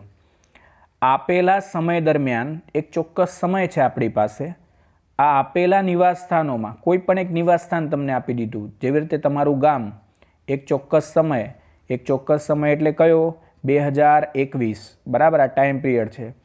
2021 દરમિયાન આપેલા નિવાસ સ્થાનમાં, એટલે કે રામપુર નામનું એક ગામ છે, આ રામપુર નામનું એક ગામ એટલે કે આપેલું એક નિવાસ સ્થાન, બરાબર, એમાં વસ્તી ગીચતા નીચેની કેટલીક મૂળભૂત પ્રક્રિયાઓમાં થતા ફેરફારને કારણે વધઘટ થઈ શકે છે, બરાબર. હવે દાખલા તરીકે ધારો આપણે 21ની જગ્યાએ અહીંયા 20 લઈ લઉં, ચલો. આ 2020ની અંદર રામપુર ગામમાં વસ્તી કાં તો વધશે કાં તો ઘટશે, એનામાં કંઈક ફેરફારો થઈ રહ્યા છે, એના કારણે તે વધઘટ થવાની છે, બરાબર. તો ચાલો આપણે વધઘટને એક એક કરીને સમજીએ કે શા માટે આ પ્રક્રિયાઓને કારણે વસ્તીમાં વધઘટ થાય, એને વસ્તી વૃદ્ધિ તરીકે ઓળખીએ છીએ, બરાબર. ચાલો હવે વસ્તી ગીચતાનું વ્યાખ્યા તમે ઓલરેડી પહેલાં ભણી ગયા છો કે વસ્તીની ગીચતા વધે, ગીચતાને કોનામાં માપવામાં આવે, ફેરફારોને આધારે. ચાલો વસ્તી ગીચતામાં પહેલાં તો આપણે એ જોઈએ કે વધારો કરવાવાળા ફેક્ટર કયા, બરાબર. વસ્તી ગીચતામાં વધારો કોણ કરે, વસ્તી ગીચતા ઘટે પણ ખરી અને વસ્તી ગીચતા વધે પણ ખરી, બરાબર. તો વસ્તી ગીચતામાં વધારો કરવાવાળી જવાબદાર પ્રક્રિયાઓ કઈ? હવે તમને તરત મગજમાં લાઈટ થઈ જાય કે વસ્તી ગીચતા વધેનો મતલબ વધારે લોકો ઉમેરાય વસ્તીમાં, એટલે કે નવા લોકો જન્મે કાં તો બહારથી લોકો આવે તો આપણા ગામમાં વસ્તી વધે, બરાબર. તો વસ્તી ગીચતામાં વધારો કરવા માટે બે પ્રક્રિયા જવાબદાર હોઈ શકે છે. તો ચાલો પહેલાં તો આપણે એ જોઈએ કે વસ્તીમાં વધારો કરવા માટે પહેલી પ્રક્રિયા કઈ વધારો કરે એ જન્મદર. બીજી પ્રક્રિયા કઈ? અંતઃસ્થળાંતરણ. હવે તમે એમ કહેશો કે સાહેબ આનો મતલબ શું થયો? હવે જુઓ, કાં તો તમારા ગામમાં ધારો કે 500ની વસ્તી છે, રામપુર નામનું ગામ છે, એમાં 500 વ્યક્તિઓ છે, બરાબર, ઓલરેડી હતા. 2020માં 500 વ્યક્તિઓ છે રામપુર નામના ગામમાં, બરાબર. પરંતુ 2020ની અંદર જ જન્મદર મતલબ કે જન્મવાવાળા બાળકોની સંખ્યા થઈ 25 નવા જન્મ્યા. તો ટોટલ તમારા ગામની વસ્તી થઈ 525, બરાબર. તો જન્મદરને કારણે, બરાબર, જન્મ્યા લોકો નવા, આ જન્મદરને કારણે તમારી વસ્તી ગીચતામાં શું થયો? વધારો થયો, બરાબર. તો વસ્તી ગીચતા વધે કેમ? આપેલા ચોક્કસ સમયગાળાની અંદર, બરાબર, આપેલા સમયગાળામાં એટલે કે 2020માં આ દરમિયાન વસ્તીમાં જન્મ પામતા સજીવોની સંખ્યા, બરાબર, જેને જન્મદર કહેવાય, બરાબર, તે આરંભિક ગીચતામાં શું કરે? વધારો કરે. આરંભિક ગીચતાનો મતલબ પ્રારંભમાં વધારો કરે. આરંભિક ગીચતાનો મતલબ થાય આરંભિક પ્રારંભમાં વધારો કરે, બરાબર. તો એને આપણે જન્મદર તરીકે ઓળખીએ. એટલે આ પણ શું કરે? વસ્તી ગીચતામાં વધારો કરવાવાળા છે. હવે તમે બીજો એક ઓપ્શન છે તમારી પાસે, એ પણ તમારી વસ્તી ગીચતાને વધારી દે. જુઓ, એનો મતલબ થાય અંતઃસ્થળાંતરણ. અંતઃસ્થળાંતરણનો મતલબ શું થાય? ધારો કે તમારી ગામની અંદર 500 સભ્ય છે, હું જે એક્ઝામ લઉં છું, બરાબર, અને 500 સભ્ય તો છે જ ખરા, પરંતુ એનામાં કેટલાક બહારના ગામમાંથી, કેનેડાથી, બરાબર, ક્યાંથી? અમેરિકાથી, એ બહારના ગામમાંથી તમારા ગામમાં એન્ટર થયા. એટલે કે એવા કેટલા સભ્યો? ધારો કે બીજા 50 સભ્યો એવા છે કે જે બહારના ગામમાંથી તમારા ગામમાં રહેવા માટે આવ્યા. તો તમારા ગામની કુલ વસ્તી થઈ 550, બરાબર. જે બહારથી અંદર આવ્યા એને કહેવાય અંતઃસ્થળાંતરણ, બરાબર. તો આની વ્યાખ્યા આપણે બોલવીએ તો બોલાય, આપેલા સમયગાળા દરમિયાન અન્ય વસવાટમાંથી એટલે કે કેનેડા ગમે ત્યાંથી આવતા એક જ જાતિના વ્યક્તિગત સજીવોની સંખ્યા. હવે એક જ જાતિના એમ શા માટે લખ્યું? માણસ તો માણસને જ ગણવાના છે, પછી કૂતરાઓ બહારથી તમારા ગામમાં આવે તો એને ન ગણી શકાય, બરાબર. તો એક જ જાતિના વ્યક્તિગત સજીવોની સંખ્યા, એને આપણે શું કહીશું? અહીંયા આગળ અંતઃસ્થળાંતરણ કહેવાય. તો આ બે એવા પાસાઓ છે કે જે શું કરશે? વસ્તીમાં વધારો કરે. તો ચાલો એક નાનો ચાર્ટ છે નીચે, એ હું તમને નીચે બતાવી દઉં કે જે વસ્તીમાં વધારો કરે એવો. આવો તમારો NCERTમાં એક ચાર્ટ આપેલો છે અને ચાર્ટનું બહુ મહત્વ છે. તો જો આપણે હમણાં પહેલાં બોલ્યા ને કે જન્મદર, લોકો વધારે જન્મે તો પણ વસ્તી ગીચતા વધે. વધે એટલા માટે પ્લસનું સિમ્બોલ કરેલું છે. કાં તો વ્યક્તિઓ બહારથી અંદર આવે એટલે એને કહેવાય ઇમિગ્રેશન. ઇમિગ્રેશનનો આઈ હોય, બરાબર. તો એનામાં પણ આપણે પ્લસ કર્યું છે. શા માટે બંને પ્લસ કર્યા? કારણ કે આ વસ્તી ગીચતામાં વધારો કરે, બરાબર. તો હવે વસ્તી ગીચતામાં વધારો કરવાવાળા બે કેરેક્ટરને આપણે ભણી ગયા, પણ હવે આપણે બીજા બે કેરેક્ટર ભણવાના છે કે જે વસ્તી ગીચતાને ઘટાડે. તો વસ્તી ગીચતાને ઘટાડવામાં મૃત્યુદર એટલે અહીંયા નેગેટિવ લખ્યું આપણે, અને બીજું છે બહિર્સ્થળાંતરણ. હવે આને હું આના ઉપરથી જ સમજાવું છું, પછી આપણે ડેફિનેશન પર જઈએ. તો વસ્તી ગીચતામાં ઘટાડો કરવાવાળા બે કેરેક્ટર છે મૃત્યુદર. ધારો કે તમારા ગામમાં 500 સભ્ય છે અને 50 વ્યક્તિઓ મૃત્યુ પામ્યા, બરાબર, એટલે કે એમનું ડેથ થઈ ગયું. તો તમારા ગામની સંખ્યા જે છે 500માંથી 50 જાય એટલે તમે જોઈ શકો કે 450ની આસપાસ બાકી રહી જાય. તો 450 આ ઘટ્યા, બરાબર. તો અહીંયા 50 વ્યક્તિઓના મૃત્યુથી સંખ્યા ઘટી ગઈ. પણ બને કે તમારા ગામમાં 500ની વસ્તી છે અને 500ની વસ્તીમાંથી 50 એવા વ્યક્તિઓ છે કે જે કેનેડા જતા રહેશે, એટલે તે બહિર્સ્થળાંતરણ પામ્યા, બરાબર. તે હવે અંદર નહીં પણ બહાર ગયા. તો 50 વ્યક્તિઓ જો જાય તો પણ તમારા ગામની વસ્તી જે છે 450ની આસપાસ રહી ગઈ. તો જો નવા સભ્ય ઉમેરાય તો અંતઃસ્થળાંતરણ, અને ગામના સભ્યો બહાર જતા રહે તો એને બહિર્સ્થળાંતરણ કહેવાય. લોકોના મરવાથી અને લોકોના બહાર જવાથી વસ્તી ગીચતામાં ઘટાડો થાય, એટલા માટે અહીંયા નેગેટિવ લખ્યું. અને અહીંયા પોઝિટિવ લખ્યું. બરાબર, તો બહુ સિમ્પલ ચાર્ટ છે કે જે આપણે અહીંયા આપેલો છે અને એને આધારે આપણે અહીંયા આગળ એને સમજી શકીએ છીએ. બરાબર, તો ચાલો હવે જે બોલ્યા એને આપણે વાંચી લઈએ.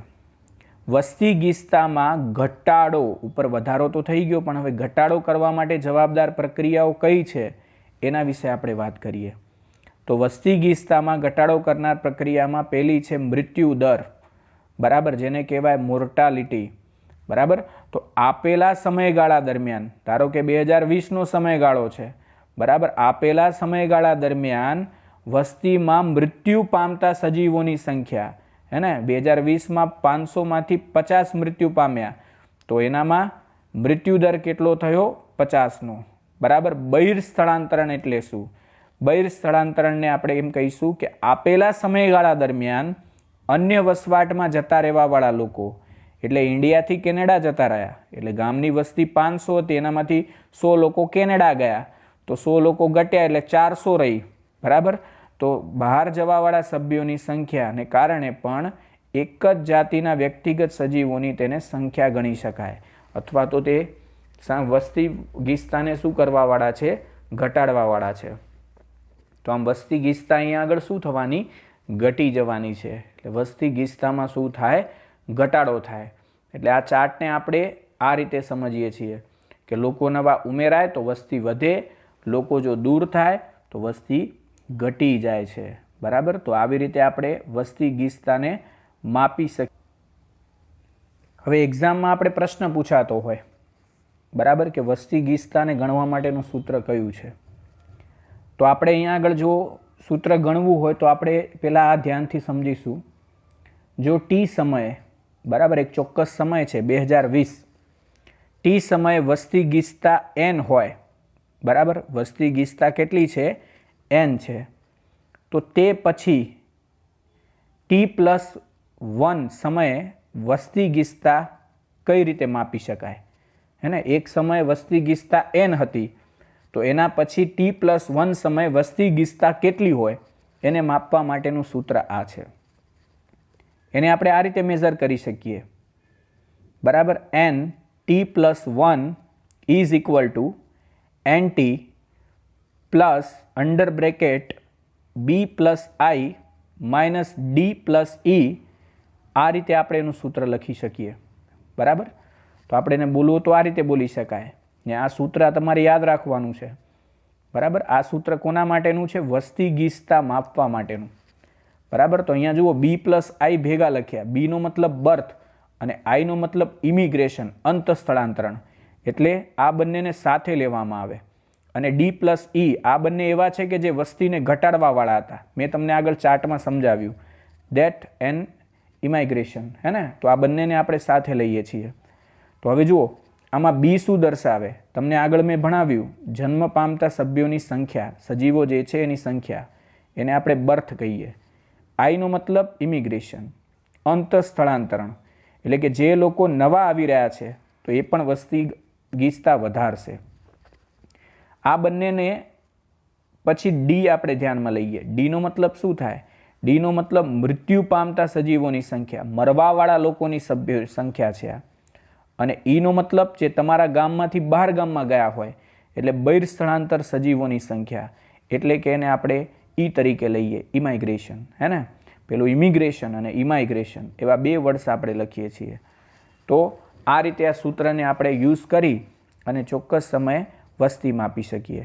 પણ અહીંયા તમે જોયું હશે બહુ ધ્યાનથી, એક વસ્તુ જાણવા જેવી છે કે સૂત્રની અંદર આપણે બે વસ્તુને ધ્યાનમાં લીધી છે. જુઓ, b+i ને આપણે સાથે લીધા અને d+e ને સાથે લીધા. હવે આવું કેમ? હવે ધ્યાનથી જુઓ. b+i નો મતલબ કે જે વસ્તી ગીચતાને વધારી રહ્યા છે, હે ને, જન્મવાળા વ્યક્તિઓ અને અંદર આવવાવાળા વ્યક્તિઓને કારણે વસ્તી ગીચતા વધી રહી છે. જ્યારે d+e ને કારણે વસ્તી ગીચતા ઘટી રહી છે, કારણ કે મરવાવાળા છે, ડેથ એટલે, અને ઇમાઇગ્રેશન મતલબ બહાર જવાવાળા છે.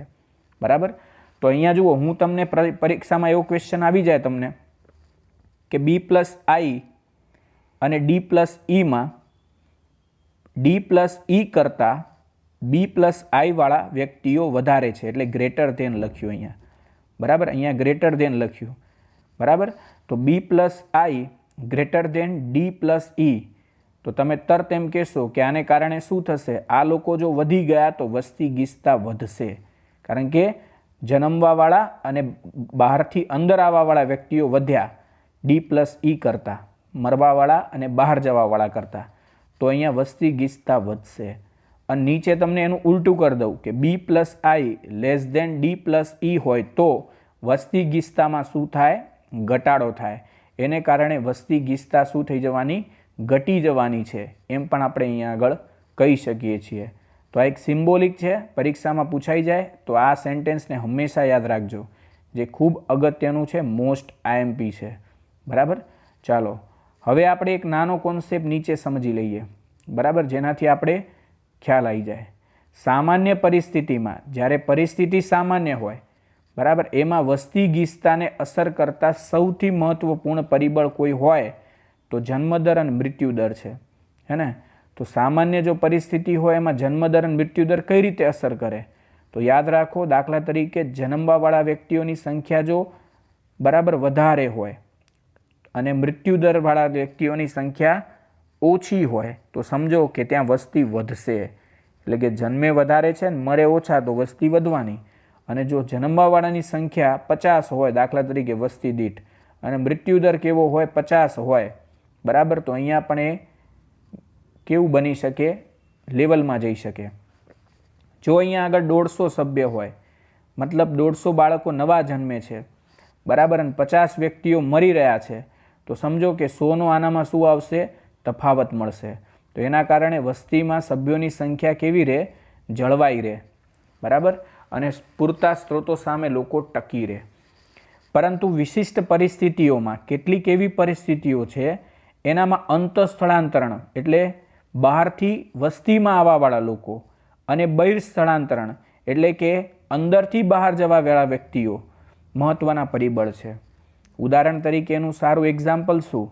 નિવાસસ્થાનની વસ્તી વસાહતો નવી સર્જાયેલી હોય તો જન્મદર કરતાં અંતઃસ્થળાંતરિત સજીવોનો ફાળો વસ્તી વૃદ્ધિમાં વધુ નોંધપાત્ર છે.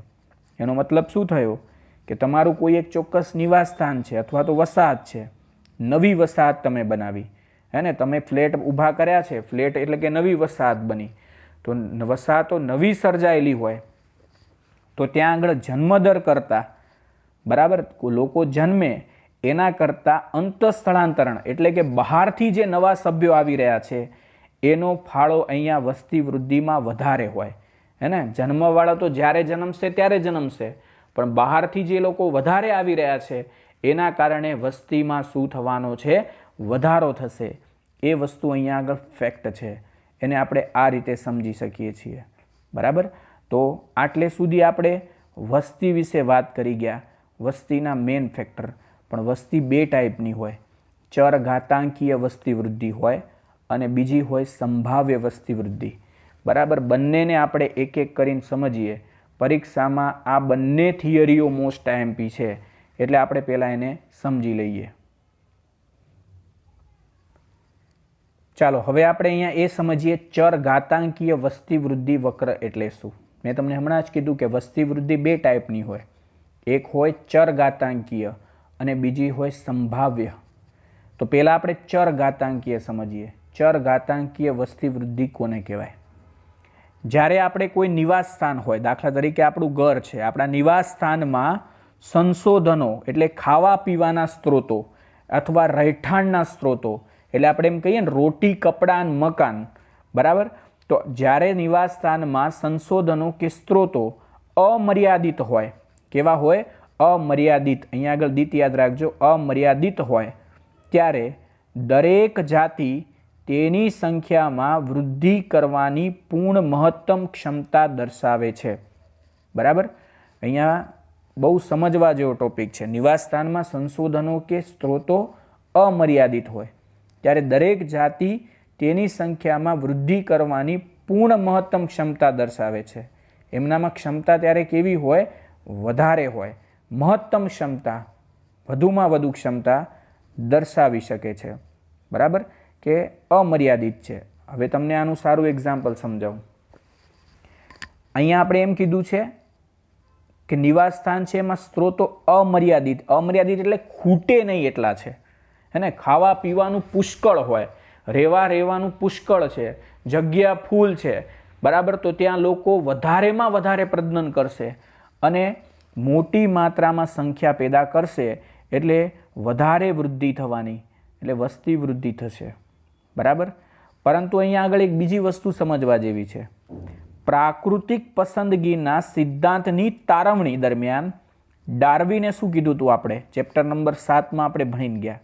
ડાર્વિને વિવિધ જાતિઓનું અવલોકન કર્યું હતું, ડાર્વિન ફિન્ચ, બરાબર, હે ને. ત્યારે ચર ઘાતાંકીય કે ભૌમિતિક શૈલીમાં વસ્તી વૃદ્ધિ હતી.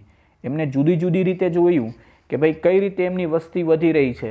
તો એમને જોયું કે ચર ઘાતાંકીય અથવા તો ભૌમિતિક દ્રષ્ટિએ વૃદ્ધિ શું થઈ રહી છે?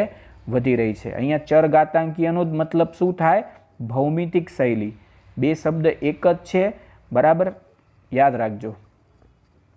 હવે આપણે એ જોઈએ કે આ વૃદ્ધિને આપણે માપવી હોય, ચર ઘાતાંકીય વૃદ્ધિ, તો એ કઈ રીતે મેઝર કરી શકાય, હે ને. હવે જુઓ, જો વસ્તીનું કદ n, યાદ રાખો વસ્તીનું કદ આપણે શું લઈએ છીએ? n બરાબર વસ્તીનું કદ. જન્મદર b એટલે કે બર્થ, હે ને, પ્રતિ વ્યક્તિ દીઠ જન્મ, અને મૃત્યુદર દેટ મરવાવાળા લોકો પ્રતિ વ્યક્તિ મૃત્યુના સ્વરૂપે રજૂ કરવામાં આવે, ત્યારે એકમ સમયની એક ચોક્કસ અવધિ છે એનામાં t dn/dt બરાબર દરમિયાન વધારો કે ઘટાડો લેવામાં આવે. અહીંયા આપણે કોને કઈ રીતે લીધા છે ને એની માહિતી આપી. અહીંયા b એટલે જન્મવાવાળા બર્થ, મૃત્યુદર એટલે કે d, અને અહીંયા આગળ ચોક્કસ અવધિને t dn/dt તરીકે લેવામાં આવે છે. આટલો અહીંયા વધારો થાય છે કાં તો ઘટાડો થાય, હે ને. તો આનું સૂત્ર આપણે લખવું હોય તો આ રીતે લખી શકાય, dn/dt is equal two b - d બરાબર ઇન્ટુ n, બરાબર. અહીંયા આગળ આપણે એમ લખી શકીએ. હવે આ સૂત્રની અંદર એક વસ્તુ યાદ રાખી લો કે અહીંયા b - d જે છે એને આપણે r તરીકે લઈએ છીએ. r નો મતલબ શું થાય? પ્રાકૃતિક વૃદ્ધિ દરનો આંતરિક દર કહેવાય, બરાબર. પ્રાકૃતિક વૃદ્ધિ દરનો આંતરિક દર એટલે શું? સાઈડમાં લખી લો, બરાબર. ના કોઈ તમારી વસ્તીમાં અંદર જશે, ના કોઈ વસ્તીમાં બહાર જશે. આ ઘટના કુદરતી રીતે થાય તો આ ઘટનાને આપણે પ્રાકૃતિક વૃદ્ધિ દરનો આલેખ દર તરીકે ઓળખીએ. એટલે r બરાબર શું થવાનો? b - d બર્થ અને ડેથ, બરાબર. જન્મ દરમાંથી મૃત્યુ દરને બાદ કરવાને આપણે r તરીકે ઓળખીએ છીએ, હે ને. એને આપણે r તરીકે. હવે તમે કહેશો સાહેબ r કેમ લીધો? તો જુઓ, જન્મે ને તો વસ્તીમાં જ જન્મશે અને મરશે તો તમારી વસ્તીમાં જ મરશે. એટલે કે ના તમારી વસ્તીમાં કોઈ એન્ટર થાય છે, ના તમારી વસ્તીમાંથી કોઈ દૂર થાય છે. એટલે આપણે b - d બરાબર r લઈએ છીએ. r ને આપણે શું કહીએ? પ્રાકૃતિક વૃદ્ધિનો આંતરિક દર કહેવાય. એ વસ્તુ તમારે યાદ રાખવા જેવી છે. તો જુઓ, અહીંયા આ સૂત્રની અંદર જે આપણે આ સૂત્ર લીધું હતું એ સૂત્રમાં b - d બરાબર r લીધો હોય તો હવે આપણું સૂત્ર કંઈક આવું બને, બરાબર. dn/dt is equal two r into n, બરાબર, અથવા તો rn એવું આપણે બોલી શકીએ, બરાબર. આ સમીકરણથી તમે વસ્તીની ચર ઘાતાંકીય કે ભૌમિતિક વૃદ્ધિનું ભાતને દર્શાવી શકો છો. આને આધારે તમે એને ગણી શકો કે ચર ઘાતાંકીય વૃદ્ધિ કઈ રીતે વધે. આ સૂત્રને યાદ રાખજો, MCQમાં પૂછાશે, મોસ્ટ ટાઈમ બી છે. આને ખૂબ જ અગત્યનો ટોપિક માનું છું હું, એટલે યાદ રાખીને ચાલવું, પરીક્ષા માટે સૌથી અગત્યનું છે. પણ અહીંયા એક બીજી વસ્તુ આપણે મગજમાં ચાલે, બરાબર, કે આપણી વસ્તી વૃદ્ધિ છે, આ વસ્તી વૃદ્ધિ પર કોઈ પણ જૈવિક કે અજૈવિક પરિબળની અસર નક્કી કરવા માટે તે ખૂબ જ મહત્વનો માપદંડ કોઈ હોય તો તે r છે. r ને આપણે પ્રાકૃતિક વૃદ્ધિનો આંતરિક દર કહેતા, હે ને. તો કોઈ પણ એવું જૈવિક કાં તો અજૈવિક પરિબળ છે કે એનો પ્રભાવ જો આપણે નક્કી કરવો હોય તો એ પ્રભાવને નક્કી કરવા માટે આપણે r ને ધ્યાનમાં લઈએ છીએ. r પ્રાકૃતિક વૃદ્ધિ દરનો આંતરિક દર ગણાય છે. જ્યારે વસ્તી ગીચતા n સમયે અને t ની સાપેક્ષે આલેખન કરો છો તો તમને જે આકારનો વક્ર મળે. હવે તમે એમ કહેશો કે એન એટલે શું લીધું આપણે? વસ્તી ગીચતા. એને સમયની સાપેક્ષે જો તમે લો તો તમને જે આકારનો વક્ર મળે. કોનામાં? ચર ઘાતાંકીય વસ્તી વૃદ્ધિમાં. તો આને આપણે જોવો તો કઈ રીતે જોઈ શકીએ? ચાલો એના આલેખને આપણે જોઈએ. ચાલો, તો એનો આલેખ તમે જોઈ શકો. મેં તમને કીધું ને ચર ઘાતાંકીય વૃદ્ધિ આલેખ. હમણાં મેં જો સેન્ટેન્સ બોલ્યો એનામાં કીધું જ્યારે આપણે વસ્તી ગીચતા એનને, વસ્તી ગીચતાનું કદ આપણે લીધું અહીંયા એન, આ એનને સમયની સાપેક્ષે જ્યારે આલેખન કરીએ છીએ ત્યારે આપણે કંઈક આલેખ જે છે જે આકારનો મળે. બરાબર, કેવા શેપનો મળે? જે શેપનો. તો જુઓ, જે આકારનો આલેખ આપણે મળે છે. તો હવે આવું કેમ? બરાબર, આવો આલેખ કેમ મળે? તો હવે સમજ્યા આપણે પહેલાં. જુઓ, પહેલાં મેં તમને કીધું હતું કે જ્યારે નિવાસ સ્થાનમાં સંશોધનો કે સ્ત્રોત અમર્યાદિત હોય એટલે ખાવા પીવાનું વધારે હોય તો શરૂઆતની અંદર વ્યક્તિઓની સંખ્યા કેવી થાય? ઓછી હોય. ધીમે ધીમે તે વધતી જાય અને તેની સંખ્યા વધવાને કારણે આપણે આલેખ કેવો મળે? જે આકારનો મળે. બરાબર, કેવો મળે? જે આકારનો. કારણ કે અહીંયા આગળ અમર્યાદિત સ્ત્રોતો છે. અહીંયા એક ચોક્કસ પ્રકારની લાઈન દર્શાવી છે. આ એની કેપેસિટી કહેવાય. બરાબર, કેપેસિટી મતલબ વહન ક્ષમતા. એને આપણે કે તરીકે બોલાવીએ છીએ. આ કેને કહેવાય કેરિંગ કેપેસિટી. અને કેવા પ્રકારની કેપેસિટી કહેવાય? Carrying capacity. હે ને, વહન ક્ષમતા માટે એક વર્ડ્સ યુઝ થાય. હવે તમે કહેશો સાહેબ આ આડી લાઈન કેમ કરી? વહન ક્ષમતા કેમ અહીંયા દર્શાવી? તો જુઓ, તમારા ક્લાસ છે એક, હું તમને ખાલી સમજાવવા માટે એક્ઝામ્પલ આપું છું. આ ક્લાસની અંદર તમે 100 લોકો બેસાડી શકો છો. વધારેમાં વધારે 100 સ્ટુડન્ટ બેસે. પણ 100 કરતાં વધારે પણ નહીં બેસી શકે. બરાબર, અહીંયા આગળ. અને જો તમે એના અંદર વધારે મૂકશો તો એની કેરિંગ કેપેસિટી ખલાસ થઈ જાય. દાખલા તરીકે તમે 5 સ્ટુડન્ટને વધારે મૂકી દીધા અંદર તમારા ક્લાસમાં, તો 100ની કેપેસિટી હતી. 100ની એની શું હતી? કેપેસિટી. કેરિંગ કેપેસિટી કેટલી? વહન ક્ષમતા 50, આ 100ની છે. અને તમે વધારે 5 મૂક્યા તો વસ્તી ગીચતામાં વધુ વધારો થયો. બરાબર, તો વહન ક્ષમતા દરેકની નક્કી હોય. સહન શક્તિ કહેવાય. એ બધામાં નક્કી હોય, પણ પછી તેમાં શું થઈ શકે? વધારો થઈ શકે. તો જુઓ, ખાવા પીવાનું પુષ્કળ છે એટલે પુષ્કળ હોવાને કારણે વહન ક્ષમતાને પણ વટી ગયા. એટલે કેપેસિટીથી ઉપર જતા રહ્યા. કારણ કે ખાવા પીવાનું કેવું છે? વધારે છે. બરાબર, કુદરત પાસે એક કેપેસિટી હોય. બરાબર, એક પ્રાકૃતિક સ્ત્રોતોને વાપરવા માટેની કેપેસિટી હોય. પરંતુ અહીંયા આગળ તે વધારે માત્રામાં જો ઉપલબ્ધ થાય તો લોકો વધારે પેદા થશે અને વધારે પેદા થવાને કારણે વસ્તી ગીચતામાં પણ વધારો આવે, જેથી તમને આલેખ કેવા આકારનો મળે? જે આકારનો મળે. બરાબર, તો આવો આલેખ કોના વિરુદ્ધ છે? વસ્તી ગીચતા બરાબર અને સમય. આ બંનેને આપણે ધ્યાનમાં લઈશું. સમયની સાપેક્ષે આલેખન કર્યું છે વસ્તી ગીચતાનું. ચાલો હવે આપણે આગળ જઈએ. જો કદાચ ચર ઘાતાંકીય વૃદ્ધિને સંકલિત સ્વરૂપમાં તમને દર્શાવવું છે, બરાબર, તો સંકલિત સ્વરૂપમાં જો તમારે ગણવું હોય તો તમે એનું સૂત્ર આ લખી શકો. બરાબર, આ સૂત્રને આપણે બોલવું તો કઈ રીતે બોલાય? તો જુઓ, NT is equal to N0e raise to RT. બરાબર, તો આ સૂત્રનો આપણે યુઝ કરી શકીએ કોના માટે? સંકલિત સ્વરૂપે, સંકલન સ્વરૂપે દર્શાવવું હોય તો તમે ગણી શકો. ત્યાં NT બરાબર શું દર્શાવેલા છે? T સમય પછી વસ્તી ગીચતા કેટલી છે. બરાબર, NTનો મતલબ શું થાય? NTનો મતલબ થાય T સમય પછી વસ્તી ગીચતા કેટલી. ત્યાં N0 આપેલા છે. N0નો મતલબ શું થાય? 0 સમય વસ્તી ગીચતા કેટલી છે. બરાબર, Rનો મતલબ શું થાય? Rનો મતલબ મેં તમને આગળના સૂત્રમાં પણ કીધું હતો, પ્રાકૃતિક વૃદ્ધિનો આંતરિક દર કહેવાય.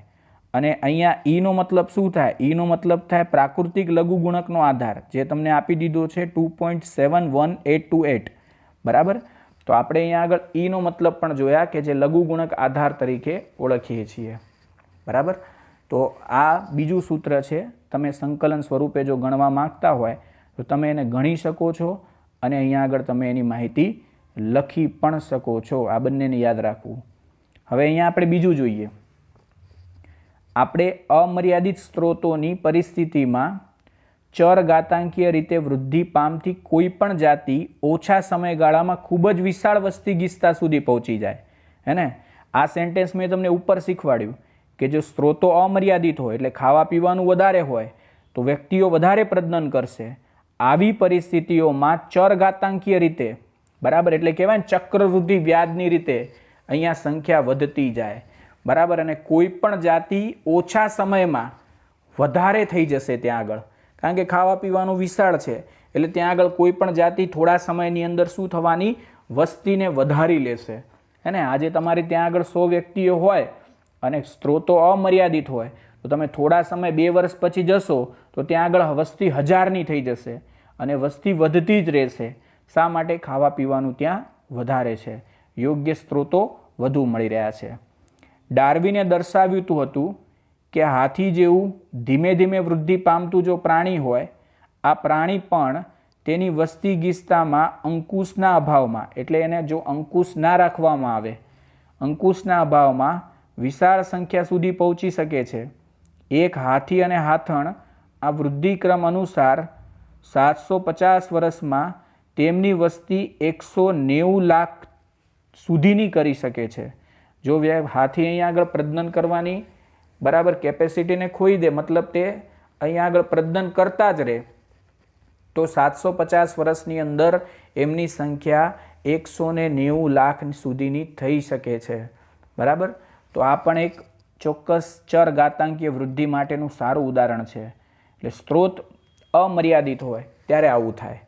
પણ હવે હું તમને એમ કહું કે સ્ત્રોત મર્યાદિત છે, ખાવા પીવાનું બધું મર્યાદામાં છે, વધારે લોકો ખાઈ નહીં શકે, બધા માટે સ્ત્રોત પૂરતા જ છે, હવે વધારે નથી, તો ત્યાં આગળ સંખ્યા કેવી રહેવાની, બરાબર, સંખ્યા ઘટશે, મતલબ મર્યાદિત રહેશે.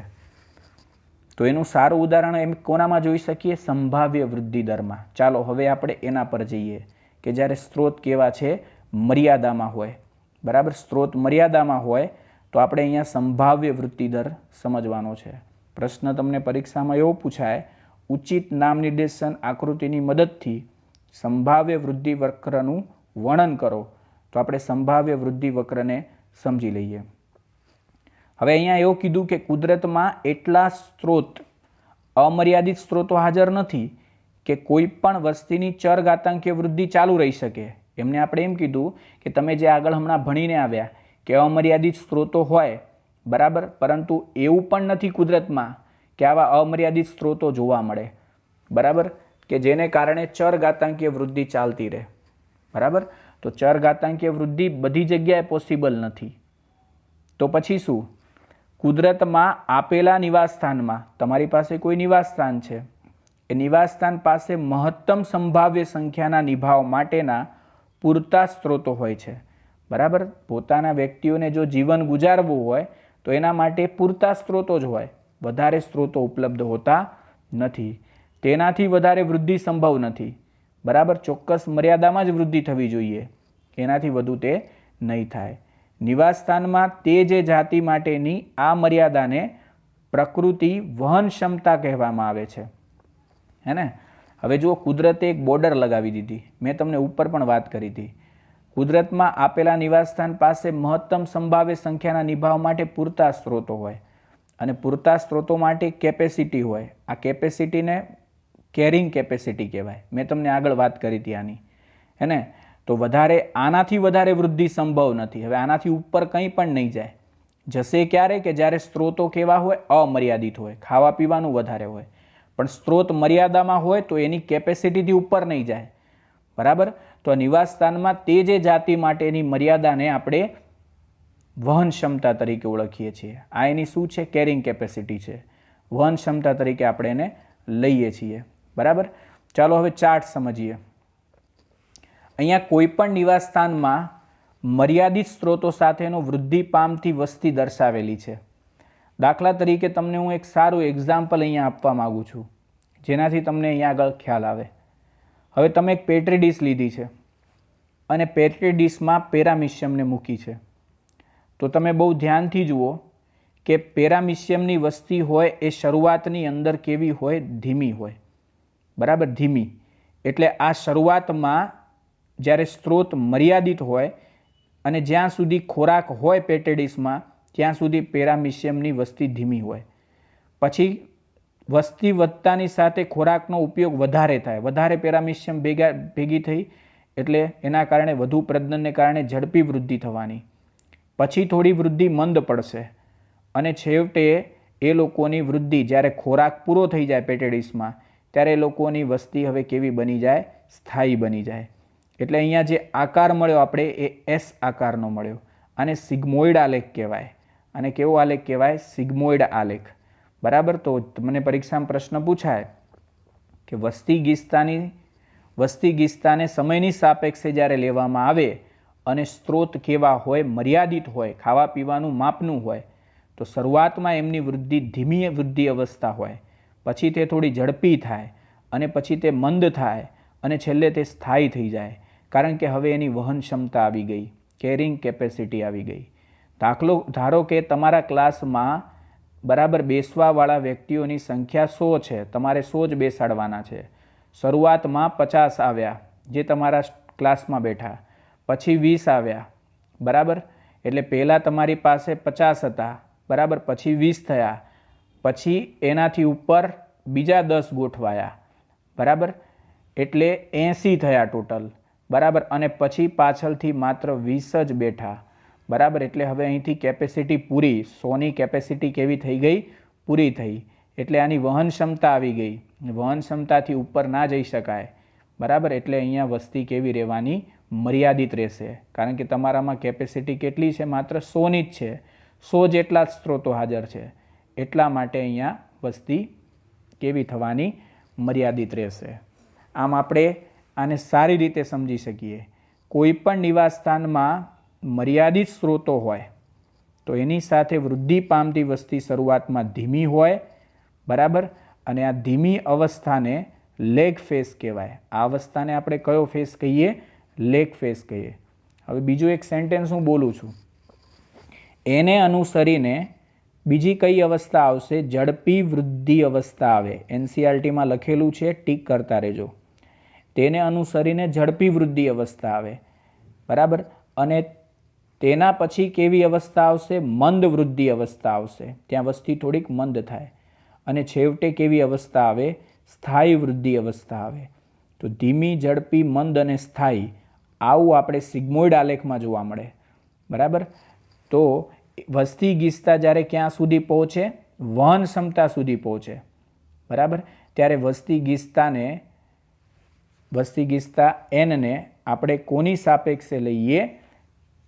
ટીની સાપેક્ષે આલેખિત કરવામાં આવે ત્યારે આપણે કેવો આલેખ મળે? સિગ્મોઇડ આલેખ મળે. એટલે કે આપણે એસ આકારનો આલેખ પ્રાપ્ત થાય, બરાબર. આ પ્રકારની વસ્તી વૃદ્ધિને આપણે વૃષ્ટપલ, યાદ રાખજો, વૃષ્ટપલ સંભાવ્ય વૃદ્ધિ તરીકે ઓળખીએ છીએ, બરાબર. વૃષ્ટપલ સંભાવ્ય વૃદ્ધિ તરીકે ઓળખીએ છીએ, એ આપણે યાદ રાખવાનું છે, બરાબર. જે મેં તમને સમજાવ્યું હતું આગળ એ રીતે, પહેલાં વસ્તી ધીમી હતી, પછી ઝડપી અવસ્થા થાય, પછી મંદ વૃદ્ધિ અવસ્થા આવે અને છેવટે સ્થાયી થઈ જાય. વસ્તી ગીચતાની એક કેવી હોય? વહન ક્ષમતા હોય, એટલે કેરિંગ કેપેસિટી પહોંચે ત્યાં સુધી એનને જો આપણે ટીની સાપેક્ષે આલેખિત કરીએ તો સિગ્મોઇડ આલેખ મળે. અને છેલ્લે આ પ્રકારની વસ્તી વૃદ્ધિને આપણે વૃષ્ટપલ સંભાવ્ય વૃદ્ધિ તરીકે ઓળખીએ છીએ, બરાબર. તો આ એનો એક ચાર્ટ છે. સંભાવ્ય વૃદ્ધિ માટેનું સમીકરણ કયું? હવે સંભાવ્ય વૃદ્ધિ જો આપણે ગણવી હોય તો એના માટેનું સમીકરણ આવું છે, બરાબર. તો આપણે અહીંયા આગળ સંભાવ્ય વૃદ્ધિ માટેનું સમીકરણ જે છે જોઈ શકીએ કે dN/dt બરાબર ઇઝ ઇક્વલ ટુ આપણે RN લઈએ, બરાબર. ઇન બ્રેકેટ આપણે K-N/K તરીકે લઈ શકીએ, બરાબર. તો આ એક વૃદ્ધિનું આલેખ છે અને એના અંદર આપણે N તરીકે કોને લઈએ છીએ? N એટલે કે આપણે T સમય વસ્તી ગીચતા. R નો મતલબ શું થાય? પ્રાકૃતિક વધારાનો આંતરિક દર. અને K એટલે આપણે શું લઈએ? વહન ક્ષમતા લઈએ, બરાબર. તો K એટલે એની શું કહેવાશે? વહન ક્ષમતા કહી શકાશે. તો મોટા ભાગની પ્રાણી વસ્તીમાં વૃદ્ધિ માટે સ્ત્રોતો કેવા છે? મર્યાદિત હોય છે, બરાબર. અને કેટલીક જલ્દીથી કે પછીથી મર્યાદિત થવાવાળા હોય છે. તેથી સંભાવ્ય વૃદ્ધિ મોડલને આપણે વધુ વાસ્તવિક મોડલ તરીકે માનીએ છીએ. એટલે સંભાવ્ય વૃદ્ધિ દર કેવા છે? અહીંયા આગળ વધુ વાસ્તવિક તરીકે આપણે એને ઓળખીએ છીએ, બરાબર. અને સૌથી અગત્યનું માનીએ છીએ. પરીક્ષામાં એવો પ્રશ્ન પૂછાય કે જે આકારની વસ્તી વૃદ્ધિ અને એસ આકારની વસ્તી વૃદ્ધિનો બરાબર, અહીંયા ચાર્ટ આપો અથવા તો તફાવત આપો. તો જુઓ, જે આકારમાં આપણે શું સમજ્યા, તેમાં શરૂઆતની વૃદ્ધિ કેવી હતી, હમણાં આપણે ભણ્યા ધીમી અવસ્થા, પછી એકાએક ઝડપી થઈ, બરાબર, અને છેલ્લે સ્થાયી થઈ ગઈ. જ્યારે એસમાં આપણે શું જોયું, તેમાં શરૂઆતની વૃદ્ધિ ધીમી હતી અને પછીથી તે કેવી થઈ જાય છે, બરાબર, પછીથી તે ઝડપી થાય, મંદ થાય અને છેવટે સ્થાયી થાય. બરાબર, તો જેમાં અને એસમાં ફરક છે. જે આકાર વૃદ્ધિમાં આપણે શું ભણ્યા, તેમાં અંતે વસ્તીનું સામૂહિક મૃત્યુ થતાં વક્ર અટકી જાય, હે ને, લોકો સાથે જ મરે, કારણ કે ત્યાં આગળ એક સમય એવો હશે કે ત્યાં વધારે વસ્તી થઈ જવાની. એસમાં શું થાય, તેમાં પ્રાકૃતિક વધારાનો આંતરિક દર આર શૂન્ય થાય ત્યારે વસ્તી કેવી થઈ જાય, સ્થાયી થઈ જાય. એટલે કે જ્યારે નવા કોઈ સભ્ય અંદર નહીં ઉમેરાય અથવા બહારથી કોઈ અંદરથી બહાર કોઈ નહીં જાય, એવો પ્રાકૃતિક આંતરિક દર શૂન્ય થાય. બરાબર, એનો મતલબ કે બી માઇનસ ડી, આપણે બોલતા ને બી માઇનસ ડી બરાબર આપણે કોને લેતા, આર લેતા. એમને આપણે શું સમજાવ્યું કે પ્રાકૃતિક વધારાનો આંતરિક દર આર શૂન્ય થાય એટલે કે જન્મવાવાળા લોકો અને મૃત્યુ પામવાવાળા લોકો વસ્તીના અંદર ને અંદર જ જો ખલાસ થઈ જાય તો કદાચ અહીંયા આગળ અવસ્થા જે છે એ સ્થાયી મેળવી લે. બરાબર, અહીંયા આગળ બની શકે એવું પોસિબલ છે. બીજું કે અહીંયા આ વક્ર ચર ઘાતાંકીય કે ભૌમિતિક વૃદ્ધિભાત દર્શાવતી વસ્તી સૂચવે. અને આપણે બોલતા ને ચર ઘાતાંકીય અને ભૌમિતિક વૃદ્ધિ વક્ર, એવો વક્ર આપણે મળે.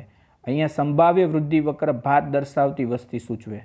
બરાબર, બેમાં ફરક છે. બીજું કે વર્ષા ઋતુમાં કીટકો તેમાં દેડકાની વૃદ્ધિ, પ્રદૂષિત તળાવમાં લીલ એનો વસ્તી વિસ્ફોટ, આ બધું જે છે ને એ આપણે જે આકારમાં મળે.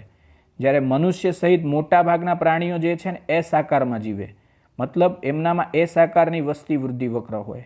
જો એમનામાં ભૂલથી પણ જે થઈ ગયો તો સમજો કે લોકો જે છે એમની સંખ્યા વધશે. ને આવું ક્યારે બને કે જ્યારે મર્યાદિત સ્ત્રોતો ન હોય, અમર્યાદિત હોય. બરાબર, ત્યારે આ વસ્તુ અહીંયા આગળ પોસિબલ બનતી હોય છે. હવે કેટલાક કોન્સેપ્ટોમાં આપણે એ સમજાવવામાં આવ્યું છે, આ તમને એમસીક્યુમાં પૂછાય કે જીવન વૃત્તાંત વિવિધતાઓ સમજાવો. એનો એક નાનો કોન્સેપ્ટ આપણી એનસીઆરટીમાં આપેલો છે, આપણે એને સમજી લઈએ. એને આપણે ડાર્વિનની યોગ્યતા કહીએ છીએ, અથવા પરીક્ષામાં પૂછાય કે ડાર્વિનની યોગ્યતા અથવા સજીવોની કાર્યદક્ષ પ્રાજનન પ્રયુક્તિઓ ઉદાહરણ દ્વારા સમજાવો, તો આપણે એક એક કરીને જોઈ લઈએ. વસ્તી જે નિવાસ સ્થાનમાં રહે છે, આપણે કોઈ પણ નિવાસ સ્થાનમાં રહેતા હોઈએ, તેમાં તેમની મહત્તમ પ્રજનન યોગ્યતાને ડાર્વિનીય યોગ્યતા કહેવાય. આવું આપણે ચેપ્ટર નંબર 7માં ભણી ગયા. બરાબર, કે આપણી વસ્તી જે છે જે નિવાસ સ્થાનમાં રહે તેમાં તેની મહત્તમ પ્રજનન યોગ્યતા, તે વધારેમાં વધારે જે પ્રજનન કરે છે એને ડાર્વિનીય યોગ્યતા કહેવાય. તે ઊંચા આર મૂલ્યની યોગ્યતા છે. આર મૂલ્ય ઊંચું ક્યારે થાય, બરાબર, કે જ્યારે જન્મદરમાંથી તમે મૃત્યુ પામવાવાળા સભ્યોને બાદ કરો ત્યારે પોસિબલ બને. હવે આપણે અહીંયા એ જ ભણીએ કે ખાસ પ્રકારના પસંદગી દબાણને અનુરૂપ સજીવો ઉત્તમ કાર્યદક્ષ પ્રાજનનિક પ્રયુક્તિ તરફ વિકાસ કરે છે.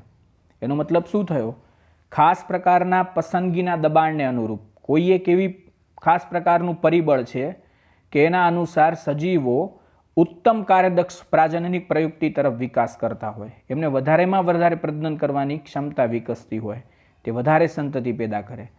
કેટલાક સજીવો તેમના જીવનકાળમાં એક જ વખત પ્રજનન કરતા હોય, જેવી રીતે કે પ્રશાંત મહાસાગરની સાલ્મન માછલી, આ માછલી એક જ વખત પ્રજનન કરે. અને બીજું છે વાંસ, તમે એના વિશે ભણી ગયા છો. સાલ્મન માછલી જે છે એક જ વખત ભલે પ્રજનન કરે, બરાબર, પરંતુ એવું કહેવાય છે કે તે મોટી માત્રામાં ઈંડા મૂકે. બરાબર, એમનો જે દર જે છે એ વધારે હોય છે, તે મોટી માત્રામાં ઈંડા મૂકે છે. અસંખ્ય મોટી, જેને આપણે ગણી નથી શકતા, એવું કહેવાય છે કે તે 2.5 કરોડથી વધારે ઈંડાને શું કરતી હોય, મૂકતી હોય છે. બરાબર. બીજું, કેટલાક સજીવો તેમના જીવનકાળમાં ઘણી વખત પ્રજનન કરે. ઉપર આપણે એક જ વખત ભણ્યા, અહીંયા ઘણી વખત પ્રજનન કરે. બરાબર, તો આપણે અહીંયા એનું એક્ઝામ્પલ કયું લઈ શકીએ, કબૂતર જેવા પક્ષીઓ અને સસ્તનો, આ એના જીવનમાં ઘણી વખત પ્રજનન કરી શકે. તો બધાની પ્રજનન ક્ષમતા અલગ અલગ છે. કેટલાક નાના કદના છે, પરંતુ તે વધુ સંખ્યામાં બચ્ચા પેદા કરે. નાના કદમાં વધારે સંખ્યામાં બચ્ચા પેદા કરતા હોય એમાં ઓઇસ્ટર, ગહન સામુદ્રિક માછલીઓ, આ બધા એક્ઝામ્પલ લઈ શકાય. બરાબર. કેટલાક ઓછી સંખ્યામાં હોય પરંતુ મોટી કદના બચ્ચાને પેદા કરે. બરાબર. ઓછા સંખ્યામાં એટલે કે બચ્ચા એના એક કાં તો 2 હોય કાં તો 4 હોય, આ ઓછી સંખ્યામાં. બરાબર. પણ બચ્ચા મોટા દેખાય તો એમાં કોણ આવે? પક્ષીઓ આવે, શિકારીઓ આવે, શિકારી પક્ષીઓ આવે અને સસ્તન. આ એવા છે કે જે ઓછી સંખ્યામાં પણ મોટા બચ્ચાને પેદા કરે. હે ને? મનુષ્ય છે તો 1, 2, 3 બરાબર 2 હોય જુડવા પેદા કરે, પરંતુ બચ્ચા કેવા હોય? એમના મોટા હોય.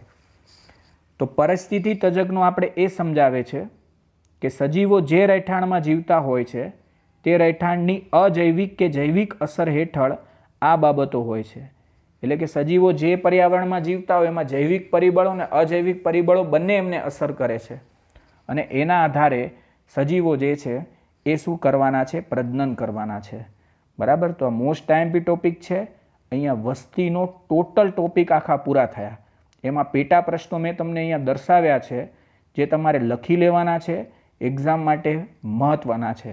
હવે આના પછીના પાઠમાં આપણે વસ્તીની આંતરક્રિયાઓ ભણીશું. મતલબ વસ્તીની આંતરક્રિયાઓ શું છે એને આપણે સમજવાની છે.